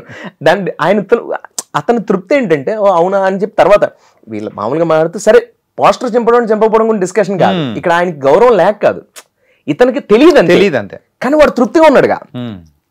సినిమా వాళ్ళే సుఖంగా ఉన్నారని సినిమా వాళ్ళు, పోలీస్ డిపార్ట్మెంటే సుఖంగా ఉన్నారు, డబ్బు ఉన్నవాడే సుఖంగా ఉన్నాడని అనిల్ అమ్మని అనుకుంటాం. కానీ నిజమైన సుఖం ఎక్కడ ఉందంటే, నాకు మొన్న చాలా బాగా నచ్చిన వర్డ్ వర్మ గారు చెప్పింది, అది మనకు తెలుసు బట్ అది మన మాట రూపంలో చెప్పలేం, మనం పాటించం కూడా. అదేంటంటే ఒక 10,000 కోట్లు ఉన్నా, 10 కోట్లు ఉన్నా, లేకపోతే ₹1 కోటి ఉన్నా, నువ్వు ఎంతకాలం బతుకుతావు అంతే తింటావు, కానీ 10,000 కోట్లు తినలేవు కదా. నీకున్న 100 years లైఫ్లోనే నువ్వు ఎంతకాలం బతుకుతావో తెలియదు. అసలు 60 దాటి వెళ్ళాం మనం, అది కట్ అండ్ రైట్గా చెప్పచ్చు. ఈ 60లో నీ దగ్గర నేను క్రోర్స్ ఆఫ్ మనీలో ఎంత తింటావు నువ్వు, ఎంత ప్రాప్తం అంతే కదా. వాడి ఉద్దేశం ఏంటంటే రైతుది, వాడు తృప్తిగా బతుకుతున్నాడు, వాడి దృష్టిలో అమితాబ్ బచ్చన్ కూడా వాడికి కౌంట్ కాదు. నరేంద్ర మోడీ గారు నడిపిస్తున్నారన్న విషయం వాడికి తెలియదు ప్రపంచాన్ని. వాడు 6 ఎకరాలు వాడు లాగా అలా ఉన్నాడు అతను. నాకేమనిపించిందంటే అందులో మనం తీసుకోవాల్సిన పాజిటివ్ వైబ్, ఈ టాపిక్ అంతా పెద్దవాళ్ళు తెలియదు అది గురించి కాదు, అతను చదువుకోలేదు తెలియదు, అతను సినిమా చూడాల్సిన అవసరం అతనికి లేదు. సినిమా చూసేవాడికి మిగిలిన ప్రపంచం చిన్నగా అనిపిస్తుంది. ఈ భూమి మీద 3 గొప్పవని ఫీల్ అవుతారు అందరూ. ఏంటి? Number 1 sports, number 2 cinema, number 3 politics. Politics, cinema, sports, వీటి మీద కదా మన రన్ అయ్యేది, ఇంతకుమించి కాదు. బార్డర్లో పనిచేసే సైనికుడి గురించి కూడా మనకు అనవసరం, మ్యాచ్ వచ్చిందంటే అది చూస్తాం, అంతే కదా. అలానే ఉంటారు, అది మన బ్లడ్ లో ఉంది, అది కొత్తగా అది మారేదే, అది ఎవరిలో నుంచి వచ్చింది కాదు, అది అంత అలవాటు పడ్డాం ఈ 3 రంగాలకి మనం. ఇంట్రెస్టింగ్ ఎలిమెంట్స్ అంటారు అట్లా. మార్నింగ్ లేస్తే ఇన్స్టెంట్ కదపడం, ఏదో ఒక వైరల్ టాపిక్ రావడం. మనిషి ఎంత సాడిస్ట్ అంటే, టీవీ నేను పెట్టుకున్నా లేకపోతే వేరే ఎగ్జాంపుల్ చెప్తాను, టీవీ నేను కాదు, ఏదైనా ఒక న్యూస్ ఛానల్ పెట్టుకుని సమస్య వస్తే ప్రపంచం ఎంత పాడైపోయిందా అని చెప్పి దాన్ని చూస్తుంటాడు వాడు. ఆ రేప్ని, ఆ దొంగతనాల్ని, ఆ మర్డర్ని, ఆ చైన్ స్నాచింగ్స్ని, ఆ చంటి పిల్లని ఎక్కడో కుప్పలు పడేసింది దాన్ని చూస్తుంటాడు వాడు. ఛానల్ మార్చడు వాడు. రీజన్ ఏంటో తెలుసా? ప్రపంచంలోని దారుణాలను దౌర్భాగ్యాలు లేవు, 10 ఉంటాయి, ఆ 10ని ఛానల్స్ వెతికి చూపిస్తాయి. అద్భుతాలు ఉంటాయి, వాటిని ఎవరు చూపించరు, ఎందుకంటే రేటింగ్ రాదు కాబట్టి. లైక్ డ్రంక్ అండ్ డ్రైవ్లో ఉంటుంది జీవితం. అనిల్ అంబానీ కొడుకు దొరికినా కూడా ప్రయోజనం లేదు, జబర్దస్త్ ఆర్టిస్ట్ దొరికితే దాని గురించి టీఆర్పీ రేటింగ్, ఎందుకంటే వాడికి ఎక్కువ టీఆర్పీ రేటింగ్ వస్తుంది. నటుడికి కోట్లు సంపాదించిన వాడికి డిఫరెన్స్ అది. That's what I'm saying. ఇదే కిక్ ఇక్కడ. మీ దగ్గర నుంచి మేమేమైనా డైరెక్షన్ గానే ఎక్స్పెక్ట్ చేయొచ్చా? ఎందుకు ఇలాంటివన్నీ జస్ట్ ఎక్స్పెక్ట్ చేయక్కర్లేదు, ఎందుకంటే నా నుంచి నేనే ఎక్స్పెక్ట్ చేయను, మళ్ళీ మీరు కొత్తగా కాదు ఏమన్నా ట్రయల్స్ కానీ ఏమన్నా ప్రయత్నాలు ఇప్పుడు నాకంటే ఒక అద్భుతమైన నేను థింక్ చేస్తున్న కథ చెప్పాను కదా మీతో. అంటే ఇవి ఇంత థింక్ చేస్తున్నారంటే యాజ్ ఎ రీసెర్చ్గా కానీ మూవీ పరంగా ఉన్న ప్రేమ కానీ ఎవరు ఊహించింది, ఎవరు ఇప్పటిదాకా చూడండి కొన్ని అద్భుతాలు అయితే నేను ఇన్ ఫ్యూచర్ చేస్తాను okay as a director, as a writer. But ఇదేదో శాసనం శిలాశాసనం ఇలా గొప్పతనాలు ప్రగల్భాలు కాదు.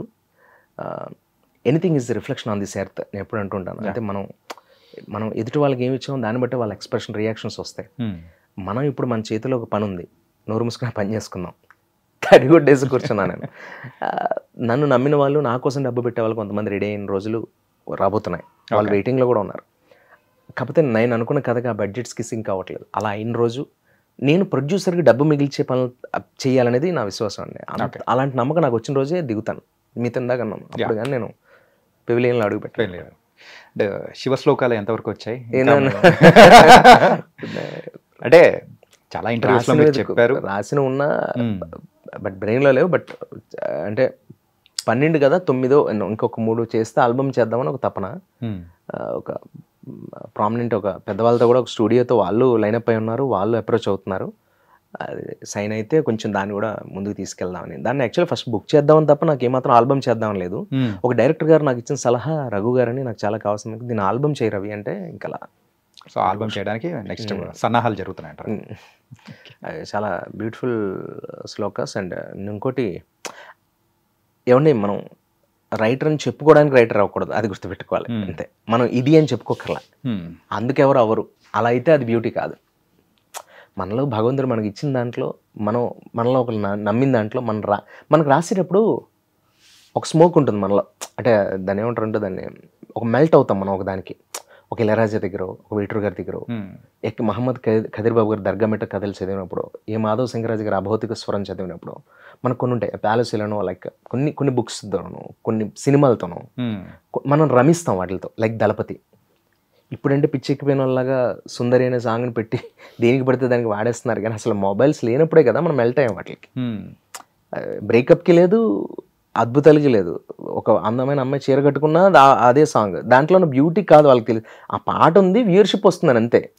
అందుకని రెడీ అవుతున్నారు. అందంగా రెడీ అయ్యి ఒక 1000 ఫోటోలు పెట్టడం మీద ఉన్న కిక్ అందంగా బతకడం మీద లేదు. అది ఉన్న రోజే మనం సుఖంగా ఉంటాం ఫస్ట్, ఎదురు వాళ్ళని నేను ఎక్స్పెక్ట్ చేయకుండా. అంటే జీవితం గురించి ఇంత బాగా మాట్లాడుతున్నారు, ఏంటి ఇంత వైరాగ్యం ఎక్కడి నుంచి వచ్చింది? అందంగా మాట్లాడినప్పుడు వైరాగ్యం ఎక్కడ ఉంటుందండి? అందం పట్టించుకున్నాడు వైరాగ్యం. ఒక జీవితాన్ని అర్థం చేసుకోవడానికి ఒక జీవితకాలం సరిపోదంటారు. కానీ మీరు ఇంత డెప్త్ గా మాట్లాడుతున్నారంటే ఈ మధ్య ప్రయాణంలో జరిగిన సంఘటనలే దానికి ముందు నుంచి. మీరు నన్ను ఇప్పుడు ఇంటర్వ్యూ చేస్తున్నారు కూడా, నేనే ముందు నుంచి ఇంతే. What you eat, what you are, what your life, what you. అంటే మధ్యలో ఒకటి అడగచ్చా? అడగండి.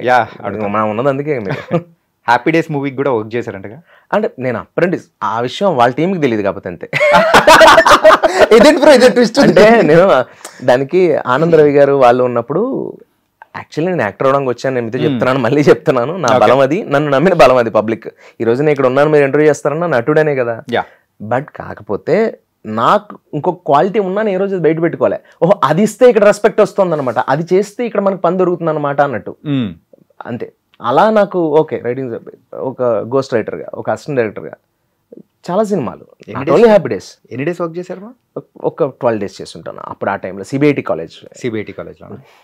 అది ఆయన కూడా తెలియదు, శేఖర్ కమల గారికి కూడా తెలియదు. దూరం నుంచి అలా ఉంటే. అంటే మరి అప్రెంటిసే కదా, ఇప్పుడు శాలరీయా లేకపోతే వాళ్ళు కారు పెడతారని. నేను అప్పుడు ఏమైనా ర్యాపిడోలు ఇవ్వా, ఒక 4 kilometers నడిచేవాళ్ళం. అక్కడి నుంచి ఏమైనా లిఫ్ట్ అడిగామండి, లిఫ్ట్ అంతే. ఆటో డబ్బులు ఇస్తే మనకి నెలకి 800 ఉండేది, ఎలా సరిపోతుంది? మీరు ఉండేది ఎక్కడ ఆ టైంలో? అమీర్పేటలో ఒక 14 మంది కలిసి రూమ్లో ఉండేవాళ్ళం. 14 మంది? కరెంట్ కుక్కర్ పెట్టుకుంటే ఒకటి తర్వాత ఒకటి నిలబడి ఉంటే భోజనం చేసే టైం 4 అలా 1 గంట నుంచి. అంటే ఒకటితో రైస్ అయిపోయి మళ్ళీ రైస్ పెట్టుకుని మళ్ళీ. అందుకని షూట్ టైంలో ఏం చేసామంటే గ్రీన్ బెవర్చీ ఉండేది కదా. గ్రీన్ బెవర్చీలో టీ అప్పుడు 3 రూపాయలు 4 రూపాయలు నేను టీ తాగే టైంలో. అలాంటి భూమి పుట్టినప్పుడు వచ్చాను అనుకోవద్దు, నేను మీ టైంలోనే వచ్చాను. బట్ స్ట్రగుల్ ఎక్కువ అనుభవించాను. ఎందుకంటే ఇంట్లో నేను ఎప్పుడూ రూపాయి అడగకుండా, నా అనే వాళ్ళు హైదరాబాద్లో ఉన్న వెళ్ళకుండా ఉండడం. అంటే నేను ఒకటి నమ్మి వచ్చినప్పుడు ఇంకొకరి మీద ఆధారపడితే లోకు అవుతాం, పల్సర్ పడతాం అని నాకు భయం. ఎక్కడ పల్సన్ అయిపోతాం. కానీ ఆ నమ్మకంతోనే వచ్చారు, నిలబడ్డారు. Of course. ఒక మనిషి నడుచుకుంటూ వెళ్తూ అదే రూట్లో ఒక 2 లక్షల రూపాయలు బైక్లో వెళ్తూ అదే రూట్లో 22 లక్షల కార్లు వెళ్ళాడంటే సక్సెస్ అంటే మేబీ సక్సెస్ ఏమో. అలాగే ఈ బైక్స్ కార్స్ దీని గురించి అన్నారు కాబట్టి ఒకటి అడుగుతాను బ్రో. ఇంకా రాలేదేంట కార్ని అమ్మేసి హిమాలయన్ కొనుక్కోవడానికి ఏంటి అదే అమ్మేయడమే కదా. నాకు ఒక హ్యూజ్ యాక్సిడెంట్ అయింది, అదొక పెద్ద అది ఒక ఇంటర్వ్యూ కూడా సరిపోదు. ఎప్పుడు మధ్యాహ్నమే మళ్ళీ దీన్ని మీ వాళ్ళు డ్రంక్ అండ్ డ్రైవ్ అని మామూలుగా ఒక మామూలు మనిషి పడిపోయినా రాయరు, కానీ ఒక యాక్టర్ పడిపోతే అర్ధరాత్రి నడు రోడ్డు మీద తప్ప తాగి జోష్ రవి నేను ఇలా రాస్తారని భయంతో చెప్తున్నా. రిపబ్లిక్ డే రోజు మిట్ట మధ్యాహ్నం 12:20కి ఒక యాక్సిడెంట్ అయింది, చాలా హ్యూజ్ యాక్సిడెంట్ అయింది. ఓకే, పీస్ అయిపోయింది కారు. నా అదృష్టం, నేను ఏదైనా దేవుడు ఉన్నాడు, దేవుడు అనేది ఎప్పుడైనా నమ్ముతాను అంటే ఆ టైంలోనే. ఎందుకంటే నాకేం కాలే, నేను బయటకు బాగానే వచ్చాను. అప్పుడు నమ్మకం కుదిరింది, ఓహో మనకి ఏదో ఉంది ఇండస్ట్రీలో, లేకపోతే మనం మన ఆయనకి రావడం ఏంటి, దేవుడు అక్కడి నుంచి చెప్పాడు ఈయన కొడుకుని మాత్రం పైకి రానివ్వకండి అని. ఆడికి ఇంకా ఉంది ఇంకా అక్కడ లైఫ్ అని చెప్పి పంపించాడు. నాకేం అర్థం కాదు, నా కారు అలా బయటకు వచ్చాను. నా అదృష్టం ఏంటంటే ఒక టీ తాగా, కుంభకోణం డిగ్రీ కాఫీ తాగి కారు అలా స్టార్ట్ చేసుకుని వస్తున్నా. 11:40, 12 అలా అవుతుంది టైము. అలా వెళ్తుంటే సూర్యాపేట దాటాక మునగాల అనుకుంటే ఏరియా ఇలా వెళ్తున్నా. బేసిక్గా హైవే మీద 100 అనేది అందరూ 120లో ఉంటారు, నేను 90 to 100 మధ్యలో ఉంటాను. నార్మల్గా అయితే 80లో ఉంటాం, బట్ ఒక ఫ్లో ఏమీ లేదు, ఎదురుగా వెళ్ళాలి. నాకు షూటింగ్ అయిపోయింది, దయా అయిపోయింది, దయా డబ్బింగ్ వెళ్తున్నాను. ఓకే, దయా ప్యాచ్ వర్క్ సమ్ఎక్స్ డబ్బింగే, ఐ హోప్ సో డబ్బింగే, దీనికి రిలీజ్కి దగ్గర పడుతుంది. వెళ్తున్నా, ఇలా వెళ్తూ ఉంటే రాంగ్ రూట్లో దుక్కు దున్నే ట్రాక్టర్ వస్తుంది. రాంగ్ రూట్లో మామూలుగా ట్రాక్టర్ అంటే ఈ సైజులో అయినా మనం అలా వెళ్ళిపోవచ్చు, అవును, ఇంకా వెళ్ళాలి, డివైడర్ దగ్గరగా ఉంది. వెళ్తున్నా, ఆ డివైడర్లో అటుపక్క రోడ్డు, మనం ఇలా లెఫ్ట్లో మనం హైదరాబాద్ వెళ్తాం, మునగల్ దాటాల జంక్షన్కి అలా వచ్చేసరికి ఆ దుక్కుదున్న ట్రాక్టర్ని జాగ్రత్తగా తప్పించుకుని ఆ 90 స్పీడ్కి వచ్చి అలా వెళ్తుంటే 100లో ఉన్నాను కరెక్ట్గా, అలా వెళ్తున్నాను. ఇది దాటే టైంలో దీన్ని జాగ్రత్తగా ఉండి ఇలా చూసి డివైడర్ ఇలా చూసి అలా తిరిగేలోపు గేదె వచ్చింది, ఓవర్లాప్లో నుంచి వచ్చింది ఒక గేదె, ఒక బఫల్, ఒక ఇంత పెద్ద దానికి ఒక మాలిగేది అంటారు, దానికి ఒక వుడ్ స్టిక్ కట్టేసింది మెడకి. అది మాట వినని వాటికే కడతారు అలా, యాక్చువల్లీ అలా ముండిగా అలా వెళ్తుంది. అది జానేదో ఎవడైనా కొడుకున్నట్టు వెళ్తుంది. అది నాకున్న స్పీడ్కి నేను left tractor, right side divider, అలా స్టక్ 3 seconds టైం ఉంది. బ్రేక్ కంట్రోల్ చేసుకుని స్టీరింగ్ కంట్రోల్లో పెట్టుకుని బ్రేక్ అలా కంట్రోల్ చేస్తూ ఇంక చిప్స్ ఏబిఎస్ ఆన్ అయింది, టక్ మన హ్యాండ్ బ్రేక్ లాగేలా. హ్యాండ్ బ్రేక్ లాగడంతో ఇలా ఉన్న బండి ఇలా లేచింది, ఇలా వెళ్ళిపోతుంది, రైట్కి వెళ్ళిపోతుంది, స్టీరింగ్ కంట్రోల్ అవట్లా. అలా డివైడర్కి ఫట్మంది. నా అదృష్టం ఏంటంటే డివైడర్ ఇటక సైజు మించి లేదు, అంటే ఇంతే ఉంది డివైడర్ సైజ్. టపక్కన తగిలి టైర్కి ఫ్లో అయిపోయింది, ఇలా తిరుగుతుంది గాల్లో తిరుగుతూ అవతల రోడ్డు మీదకి వెళ్ళిపోయింది, హైవే మీద. అవతల రోడ్లో 4 flips వేసింది, ధబ్ అని పడింది. అలా 4 flips ధబ్ ధబ్ ధబ్ ధబ్ అని కొట్టుకుంటుంది. లోపల పాట వస్తుంది ఇళయరాజా గారిది, వలయూసే గలగలగలమని పాట. ఆ పాట వింటున్నాను నేను, ఆ పాట వింటూ మిడ్లో ఉండగా ధబ్ ధబ్ ధబ్ అని అలా పడింది. అలా వెళ్ళిపోతుంది, అలా ఈడ్చుకుంటూ బండి టైర్ల మీద ఆగింది. కిక్ ఏంటంటే టైర్స్ మీద ఆగింది, కరెక్ట్గా దొల్లుకుంటూ టైర్స్ మీద ఆగింది. టాప్ ఇక్కడికి వచ్చింది, నాకు ఇక్కడికి వచ్చింది టాప్. ఇలా చూస్తే కళ్ళు తెరవాలని భయపడ్డా, ఎందుకంటే కాలు ఎక్కడ ఉంది, చేయి ఎక్కడ ఉంది అనుకున్నా. బ్లడ్ ఉంది మొత్తం, అంటే నేను ఒక్కడే ఉన్నా కారులో, బ్లడ్ ఉంది ఏంటి అని కళ్ళు ఇలా తెరిచి ఇంకో కన్ను తెరవడానికి భయపడుతుంటే కళ్ళ నుంచి కొంచెం వాటర్ వస్తుంది, హ్యాండ్ ఇక్కడికి వెళ్ళిపోయింది ఆటోమేటిక్గా. ఏ కాలు తీసి కింద పెడదామన్నా కాలు ఇరిగిపోయిందామని డౌట్ నాకు, అంటే ఏమో అయిపోయింది ఆ స్పాట్లో, నాకు తెలియలేదు. నాకు మెంటల్ ఉంది. పాట అలా క్లిటర్గా వస్తుంది. ఫస్ట్ డోర్ ఇలా తీసి ఇలా కొడితే రావట్లే, భుజం కొంచెం గట్టిగా కొడితే నా బోన్స్ ఏమైనా ఇరిగిపోయామో ఏదేదో డౌట్స్. ఇంకా ఆ టైంలో నాకు మా మదర్ తప్ప ఏం గుర్తురాలి నాకు. ఇలా కొడుతున్నా, గట్టి కొడితే వచ్చింది. ఎవ్వరు లేరు చుట్టుపక్కల, ఎందుకంటే అది ఒక పొలం. ఆ ట్రాక్టర్ వాడు ఎప్పుడో పోయాడు, పైగా నేను అక్కడక్కడికి వెళ్ళిపోయింది కదా, 4 flipsగా దొల్లుకుంటే ఎంత స్పీడ్ 100లో ఉన్నప్పుడు వెళ్ళిపోయింది. ఇలా అడ్డంగా వెళ్ళాలి, ఇలా డివైడర్ తగిలి ఇలా వెళ్ళిపోయింది స్ట్రైట్గా. ఓకే, అక్కడ ఇప్పటికి 4-5 యాక్సిడెంట్లు జరిగాయి. సంసునీల్ గారిది, కృష్ణవంశీ గారిది, రేవతి గారి తమ్ముడు గారు, అయ్యో అంటారు, తెలీదు. ఆ రోడ్డు ఏదో వాళ్ళు అక్కడ మరి వాళ్ళు బద్ధకంగా వదిలేస్తారా యానిమల్స్ని ఏంటో మరి మనకు తెలియదు. మునగాల జంక్షన్ దగ్గర ఒక యాక్సిడెంట్ అయ్యాక అందరూ ఆగిపోతారుగా, ముందాకపోయినా అలా ఆగింది. పొగలు వస్తుంది, నేను ఇంజిన్ ఆఫ్ చేశాను. కార్ దిగి నాకు స్కార్ఫ్ ఉండేది, అప్పుడే హెయిర్ అలాగే దయ్యా కదా టైం. బయటకు వచ్చా, నేను బయటకు వచ్చాక ఒక్కొక్క లారీ, ఒక్కొక్క బస్సు, ఒక్కొక్క సైకిల్, ఒక్కొక్క టైం అందరూ అయిపోయారు.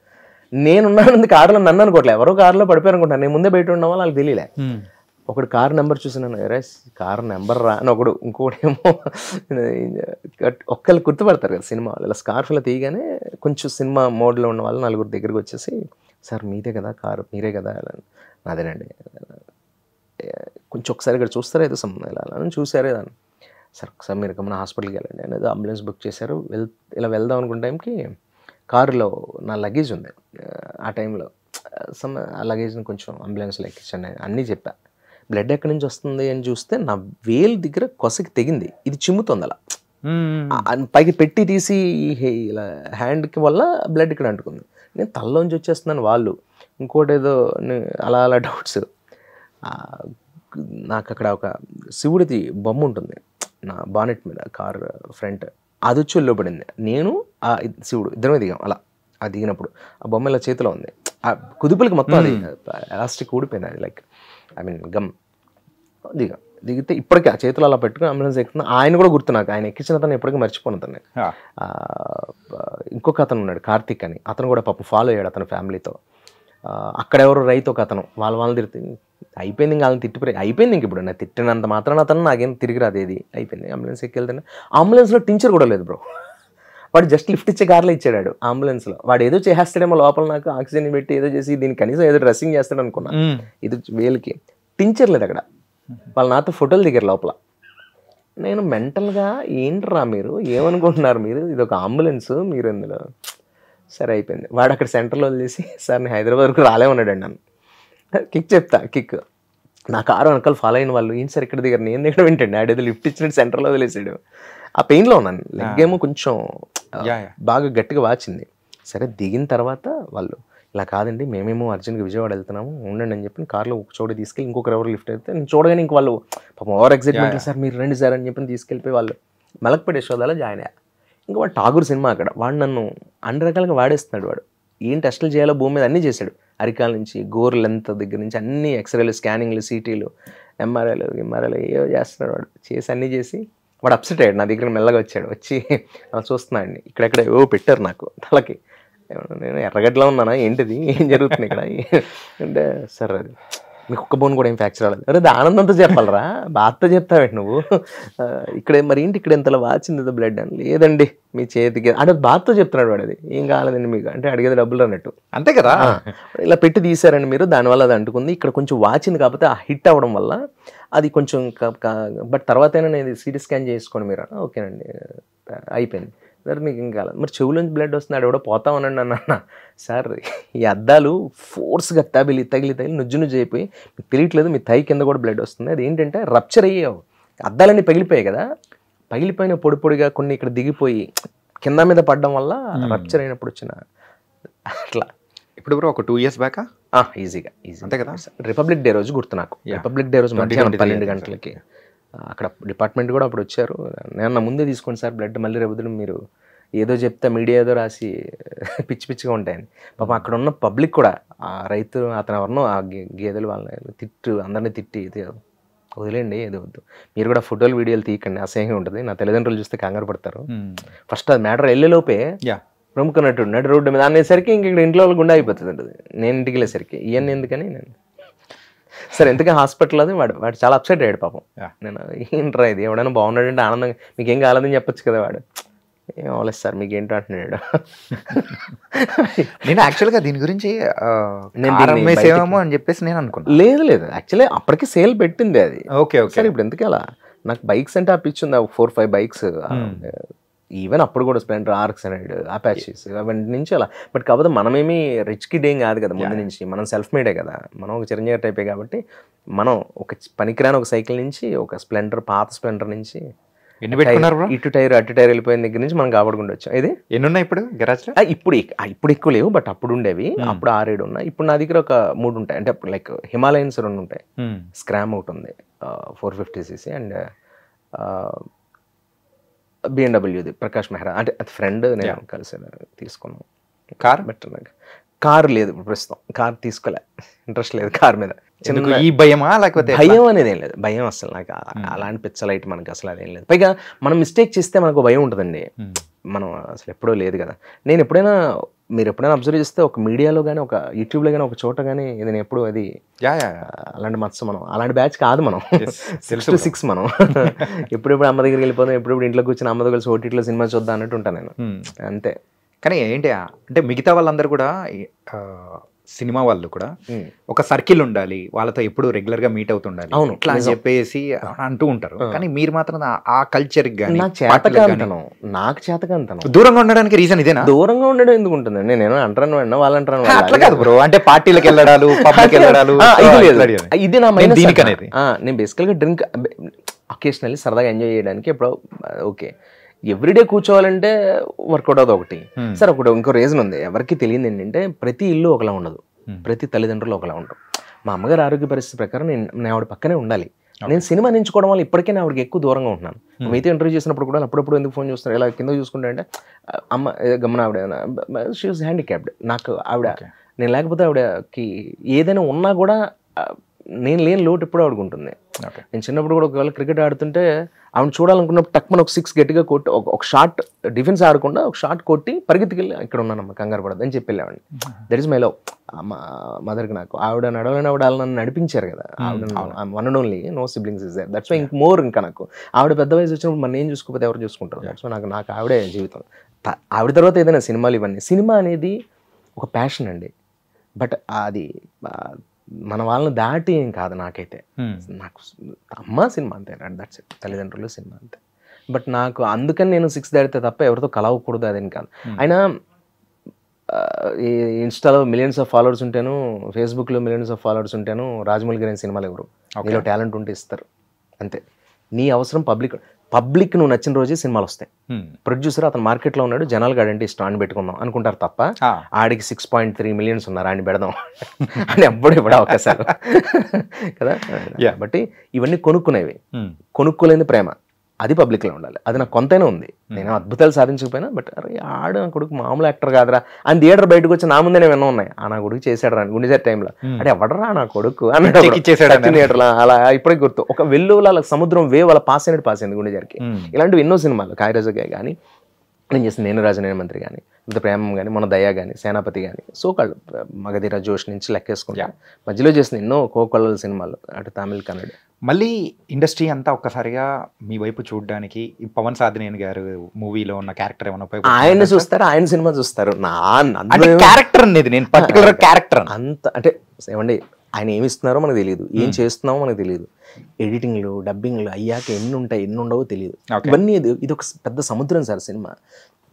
ఇప్పుడు జరుగుతున్న సినిమా అయితే అసలు లెక్కపత్రం లేదు. 5-6 గంటలు 7 గంటలు సినిమాలు తీసి తర్వాత దాంట్లో 2.5 గంటలు కట్ చేసే విధానాలు బ్రహ్మానందంగా ఉండట్లేదు మేమెంత. కాబట్టి అంటే ఈ సినిమా గురించి చెప్పట్లేదు అంటే 5-6 గంటలు అన్నది మా సినిమా గురించి కాదు, మామూలుగా చెప్తున్నాను. ఇప్పుడు పవన్ సాధినేని గారి సినిమా గురించి మాట్లాడుకుంటే మంచి వేషం, ఆయన నాకు మంచి వేషం ఇస్తారు. నేను ఆయన నాకు ఒక దేవుడు నాకు ఒకటి దొరికారు. ఏంటంటే ఆయన మూవీస్ ఫస్ట్ నుంచి ఏది చేస్తున్నా కానీ అందులో మీకంటే ఒక క్యారెక్టర్ అన్నాను ఇందాక కూడా మీతో. ఆయన ఎలా ఉంటుందంటే నేను ఎంత బిజీగా ఉన్నా ఏదైనా సినిమాలు రేపటి రోజు అయినా అంటే అఫ్కోర్స్ ఆయన సినిమాలు నాకు అవకాశం ఇవ్వకముందే నేను జోష్రాఘవ పేరు నాకు ఒక ఇమేజ్ ఉంది, కొంచెం అరాకొరగా తగ్గి ఏంటిది అనుకున్న టైంలో మళ్ళీ ఆయన నాకు ఒక మంచి అవకాశాలు ఇచ్చారు. నేను ఆయన నన్ను ఎలా గుర్తుపెట్టుకుంటారో పక్కన పెడితే నేను ఆయన సినిమాలో వేషం ఇస్తారని ఆయన ఎప్పుడు గుర్తుపెట్టుకున్నాను. ఎక్స్పెక్ట్ చేస్తాను నేను కూడా ఈసారి ఏమి ఇస్తారు అనేది ఉంటుంది, లేకపోతే నేను అటు ఎందుకు అవుతాను. బట్ కానీ ఇస్తేనే అని కానీ లేకపోతే నాకు ఇవ్వకుండా చేస్తాను, నాకు ఇవ్వకపోతే మోర్ హ్యాపీగా ఫీల్ అవుతాను. ఎందుకు తెలుసా, ఆయన కథ మీదే ఫోకస్ చేస్తే తప్ప నాకు ఇవ్వకుండా ఉండరు. ఆయన ఏదో ఇంకా బెటర్ స్థాయికి వెళ్తే ఇంకా బెటర్ వేషన్ నెక్స్ట్ టైం ఇస్తాడండి. ఓకే, అది ఏ డైరెక్టర్ అయినా సార్ మనం ఎక్స్పెక్ట్ చేయాల్సింది ఏంటంటే ఒక డైరెక్టర్ నిన్ను ప్రేమించే వ్యక్తి సడన్గా నీకు వేషం అవ్వట్లేదంటే అఫ్కోర్స్ కొన్ని రీజన్స్ వేరే ఉండొచ్చు కాక, బట్ నిజంగా నువ్వు టాలెంటెడ్ అయ్యి రెగ్యులర్గా ఇస్తున్న మనిషి అందులో ఇవ్వలేకపోయాడు. ముఖ్యంగా పవన్ గారు లాంటి వాళ్ళు ఛాన్సే లేదు, అందులో నాకు సరిపడేది లేదని అర్థం. ఓకే, నెక్స్ట్ టైము ఆయన అప్పుడు కూడా ఫీల్ అయినప్పటికీ నేను లేకుండా నేను షూటింగ్ స్పాట్కి నెలలో 2-3 సార్లు వెళ్తుంటాను. ఆయన నన్ను పిలిచి రండి సార్ రండి అంటే ఆయనకి ఏం అవసరం, అదొక ప్రేమ. ఆయన అన్నే కదా అందరితో అలాగే ఉంటారు, నేనే అనుకుంటాను నాతో బట్ కాకపోతే ఆయన స్వభావం అది. మనుషుల్ని ఎక్కువ ప్రేమిస్తారు, మనుషుల్ని ఎక్కువ లవ్ చేస్తారు. మన అనే వాళ్ళని వదలరు, స్ట్రగుల్లో ఉన్నప్పుడు ఆయనతో ట్రావెల్ అయిన వాళ్ళని అసలు వదలదు. ఓకే, అది అలాంటి డైరెక్టర్ దొరకడం ఏ ఆర్టిస్ట్కి నా అదృష్టమే. మంచి డైరెక్టర్, మంచి విషయం ఉంటే ఇస్తారు ఆయన. షూటింగ్ ఏమన్నా కొంచెం కంప్లీట్ అయిందా? కొంచెం కాదు, ఒక అయి ఉంటుంది, ఒక 30% అయి ఉంటుంది. అంటే కాంబినేషన్ దుల్కర్ సల్మాన్ గారితో ఇప్పుడు చేయాలండి, హైదరాబాద్ షెడ్యూల్ ఇక్కడది, ఇక్కడ ఉందన్నారు. But is a beautiful director. But అది ఆ సినిమా రూల్ ఏదో చేస్తుంది అది. అది పాజిటివ్గా ఏ స్థాయిలో అనేది మాకు తెలియదు కానీ, బట్ అది ఆకాశం ఎత్తులో ఉంటుంది ఆ సినిమా, టైటిల్ తగ్గట్టే. మెయిన్గా ఈ ఇంటర్వ్యూ మీతో చేయడానికి రీజన్ ఏంటంటే, మీరైతే ఈ సినిమాలు లేవు ఇప్పుడు ఎందుకు చేయడం అని చెప్పేసి మీరు అన్నా కానీ ఏంటంటే వాట్ ద రీజన్? చాలా మంది ప్రేక్షకులు అనుకుంటూ ఉంటారు కదా, అరే ఇంత బాగా ఎంటర్టైన్ చేశారు, ఎక్కడ కనిపించట్లేదేంటి ఈ మూవీస్లో ఎక్కువగా అట్లా అని చెప్పేసి అనుకుంటారు కదా. అలాంటి వాళ్ళ కోసం మెయిన్గా అనుకుంటారు. అంటే ఇక్కడ ఒక రీజన్ ఉందండి. అదేంటంటే నేను అదే సినిమాలు ఉన్న రిలీజ్ టైము ఒక ప్రమోషన్గా మాట్లాడితే ఒక కిక్, సమ్ఎక్స్ ఏదైనా ఇంకొకటి మోర్ అచీవ్ చేస్తున్న కిక్, మళ్ళీ అలా కూడా చేద్దాం అలా. అందుకని తప్ప ఇవ్వను అనేది ఏముందండి. అసలు ఫస్ట్ మీరు నన్ను అడగడం అనేది ఇంకా నేను బ్రతుకున్నాను అనిపిస్తుంటుంది అంతే. అంటే జనాల్లో మనం ఇంకా ఉన్నాను, పర్లేదు నన్ను అడుగుతున్నారంటే పర్లేదు, మనం బాగా మీ ఐడ్రీమ్ వల్ల అదొక ధైర్యం వచ్చింది. అదొక ఆనందం ఏంటంటే ఓకే నేను మేటర్లో ఉన్నాను, లేకపోతే వీళ్ళు నన్ను పిలవరుగా మేటర్ లేకపోతే అనేది ఒక కిక్. అంతే. Thank you. అందుకు నేను మీకు థ్యాంక్స్, ఎందుకంటే నాకు ఉపయోగపడుతుంది కానీ నాకు ఇప్పటికీ డౌట్ మీకేం ఉపయోగపడుతుంది ఇంటర్వ్యూ నాకు తెలియదు.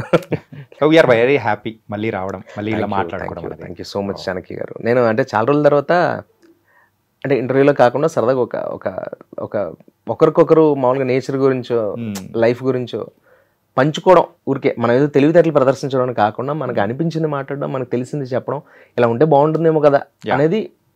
రేపు బాగుంటుంది, ఇప్పుడు మనం రేపు ఏదో బాగుంటుందని ఇప్పుడు హ్యాపీగా ఉండాలి. రేపు బాగుంటుందా బాగోదని ఆలోచనలు ఇప్పుడు ఉన్నదో తెలియకుండా మనం తాగి కాఫీని కూడా ఎంజాయ్ చేస్తూ మనం తాగి ఇదిని కూడా సుఖంగా బ్రతుకుతూ ఉంటే బెటర్ అని. కాఫీ తాగుతూ అక్కడికి వెళ్ళాలి ఇక్కడికి వెళ్ళాలని ఇక్కడ అసలు అది ఎప్పుడు తాగాము, ఎప్పుడు అది జీవితం కాదు. అది తెలుసుకున్నాను నేను తినేది పర్ఫెక్ట్గా తినడం, నేను స్నానం చేసేప్పుడు కరెక్ట్గా ఒళ్ళు రుద్దుకోవడం, నేను కరెక్ట్గా కాఫీ తాగడం, ఏ పని చేస్తున్నా అక్కడ మనసు లగ్నం చేయడం, ఎంజాయ్ చేయడం. దేవుడు ఇచ్చిన మహాప్రసాదం, నాకు ఏది దొరికిందో అది గొప్పగా చేశాను. అంతకుమించి నేనేం చేయలేను కదా. నాకు ఎవరేమి ఇచ్చారో దాన్ని నిలబెట్టుకోవడం నాకు తెలిసిన విద్య, అంతే తెలుసు నాకు, అంతే చేయగలం కూడా. మీరైనా నేనైనా మీకు ఇచ్చిన ఇంటర్వ్యూ మీరు బాగా చేయాలి. నేను ఇక్కడ నేనున్నా, చిరంజీవి ఉన్నా, లేకపోతే చిన్నవాళ్ళున్నా పెద్దవాళ్ళున్నా, మీరు బాగా చేయాలి. క్వశ్చన్స్ పర్ఫెక్ట్గా అడగాలి, బ్యూటిఫుల్గా ఉండాలి. అది యారగెన్సీగా ఉండకూడదు అండ్ ఇంకోటి ల్యాగ్ అవ్వకూడదు. ఇది ఒక మీకు ఒక సబ్జెక్ట్ ఉంటుంది. అట్లా నా సబ్జెక్ట్ ఏంటంటే మన వల్ల ఎదుటి వాళ్ళు ఇబ్బంది పడకుండా మనం ఎంత సుఖంగా బతికనేదే. So nice bro, and thank you so much. And direction కోసం నేనైతే వెయిట్ చేస్తున్నా. సో ఇంకా వేరే చెప్పారు కాబట్టి నేను వెయిట్ చేస్తున్నాను, కానీ పబ్లిక్ వెయిట్ చేసి ఒక ప్రొడ్యూసర్ కూడా వెయిట్ చేసిన రోజు ఆలోచిద్దాం. యా ఖచ్చితంగా. Thank you, all the very best and thank you for coming. Love you brother, thanks your iDream team also. And more over మీ అందరికి, ఎందుకంటే ఐడ్రీమ్ అనేది ఇదేదో కొత్తగా ఇవాళేదో వచ్చింది కాదు, ఇది మా లైఫ్లో ఉన్నదే ఐడ్రీమ్ అనేది. దీని గురించి ప్రత్యేకంగా చెప్పే స్థాయి కాదు కానీ, but please share and subscribe viewers అందరూ. I love iDream why because అందులోనే ఒక డ్రీమ్ ఉంది, మై డ్రీమ్. ఇవన్నీ కూడా ఫుల్ఫిల్ అవ్వడానికి ఎక్కడో అక్కడ చాలామందికి ఐడ్రీమ్ హెల్ప్ అయింది. టీఎన్ఆర్ గారు లాంటి మనుషుల దగ్గర నుంచి ఎంతోమంది ట్రావెల్ అయిన ఈ నేలల్లో నాకు వాసు గారితో ఒక అనుబంధం కాబట్టి thank you iDream. Thank you viewers అందరికీ థ్యాంక్ యూ. మీ ప్రేమ మీ అభిమానం ఎలాగే ఉండాలి. Love you, thank you.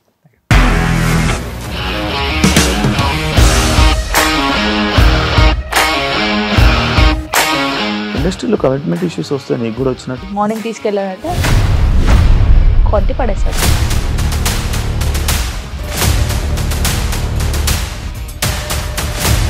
ఒక్కళ్ళు కూడా చూడలేదు ఈ సినిమా అని చెప్పడానికి కూడా చాలా ధైర్యం కావాలి. అది నిజం కదా, దాంట్లో ధైర్యం ఏంటి? ఇది నెక్స్ట్ డే ప్లేట్ మార్చేస్తే తప్పు కదా. As of now we are comfortable this అని నేను అనుకుంటున్నాను. రష్మిక గారిది మీది ఒకే ఊరు అంట కదా.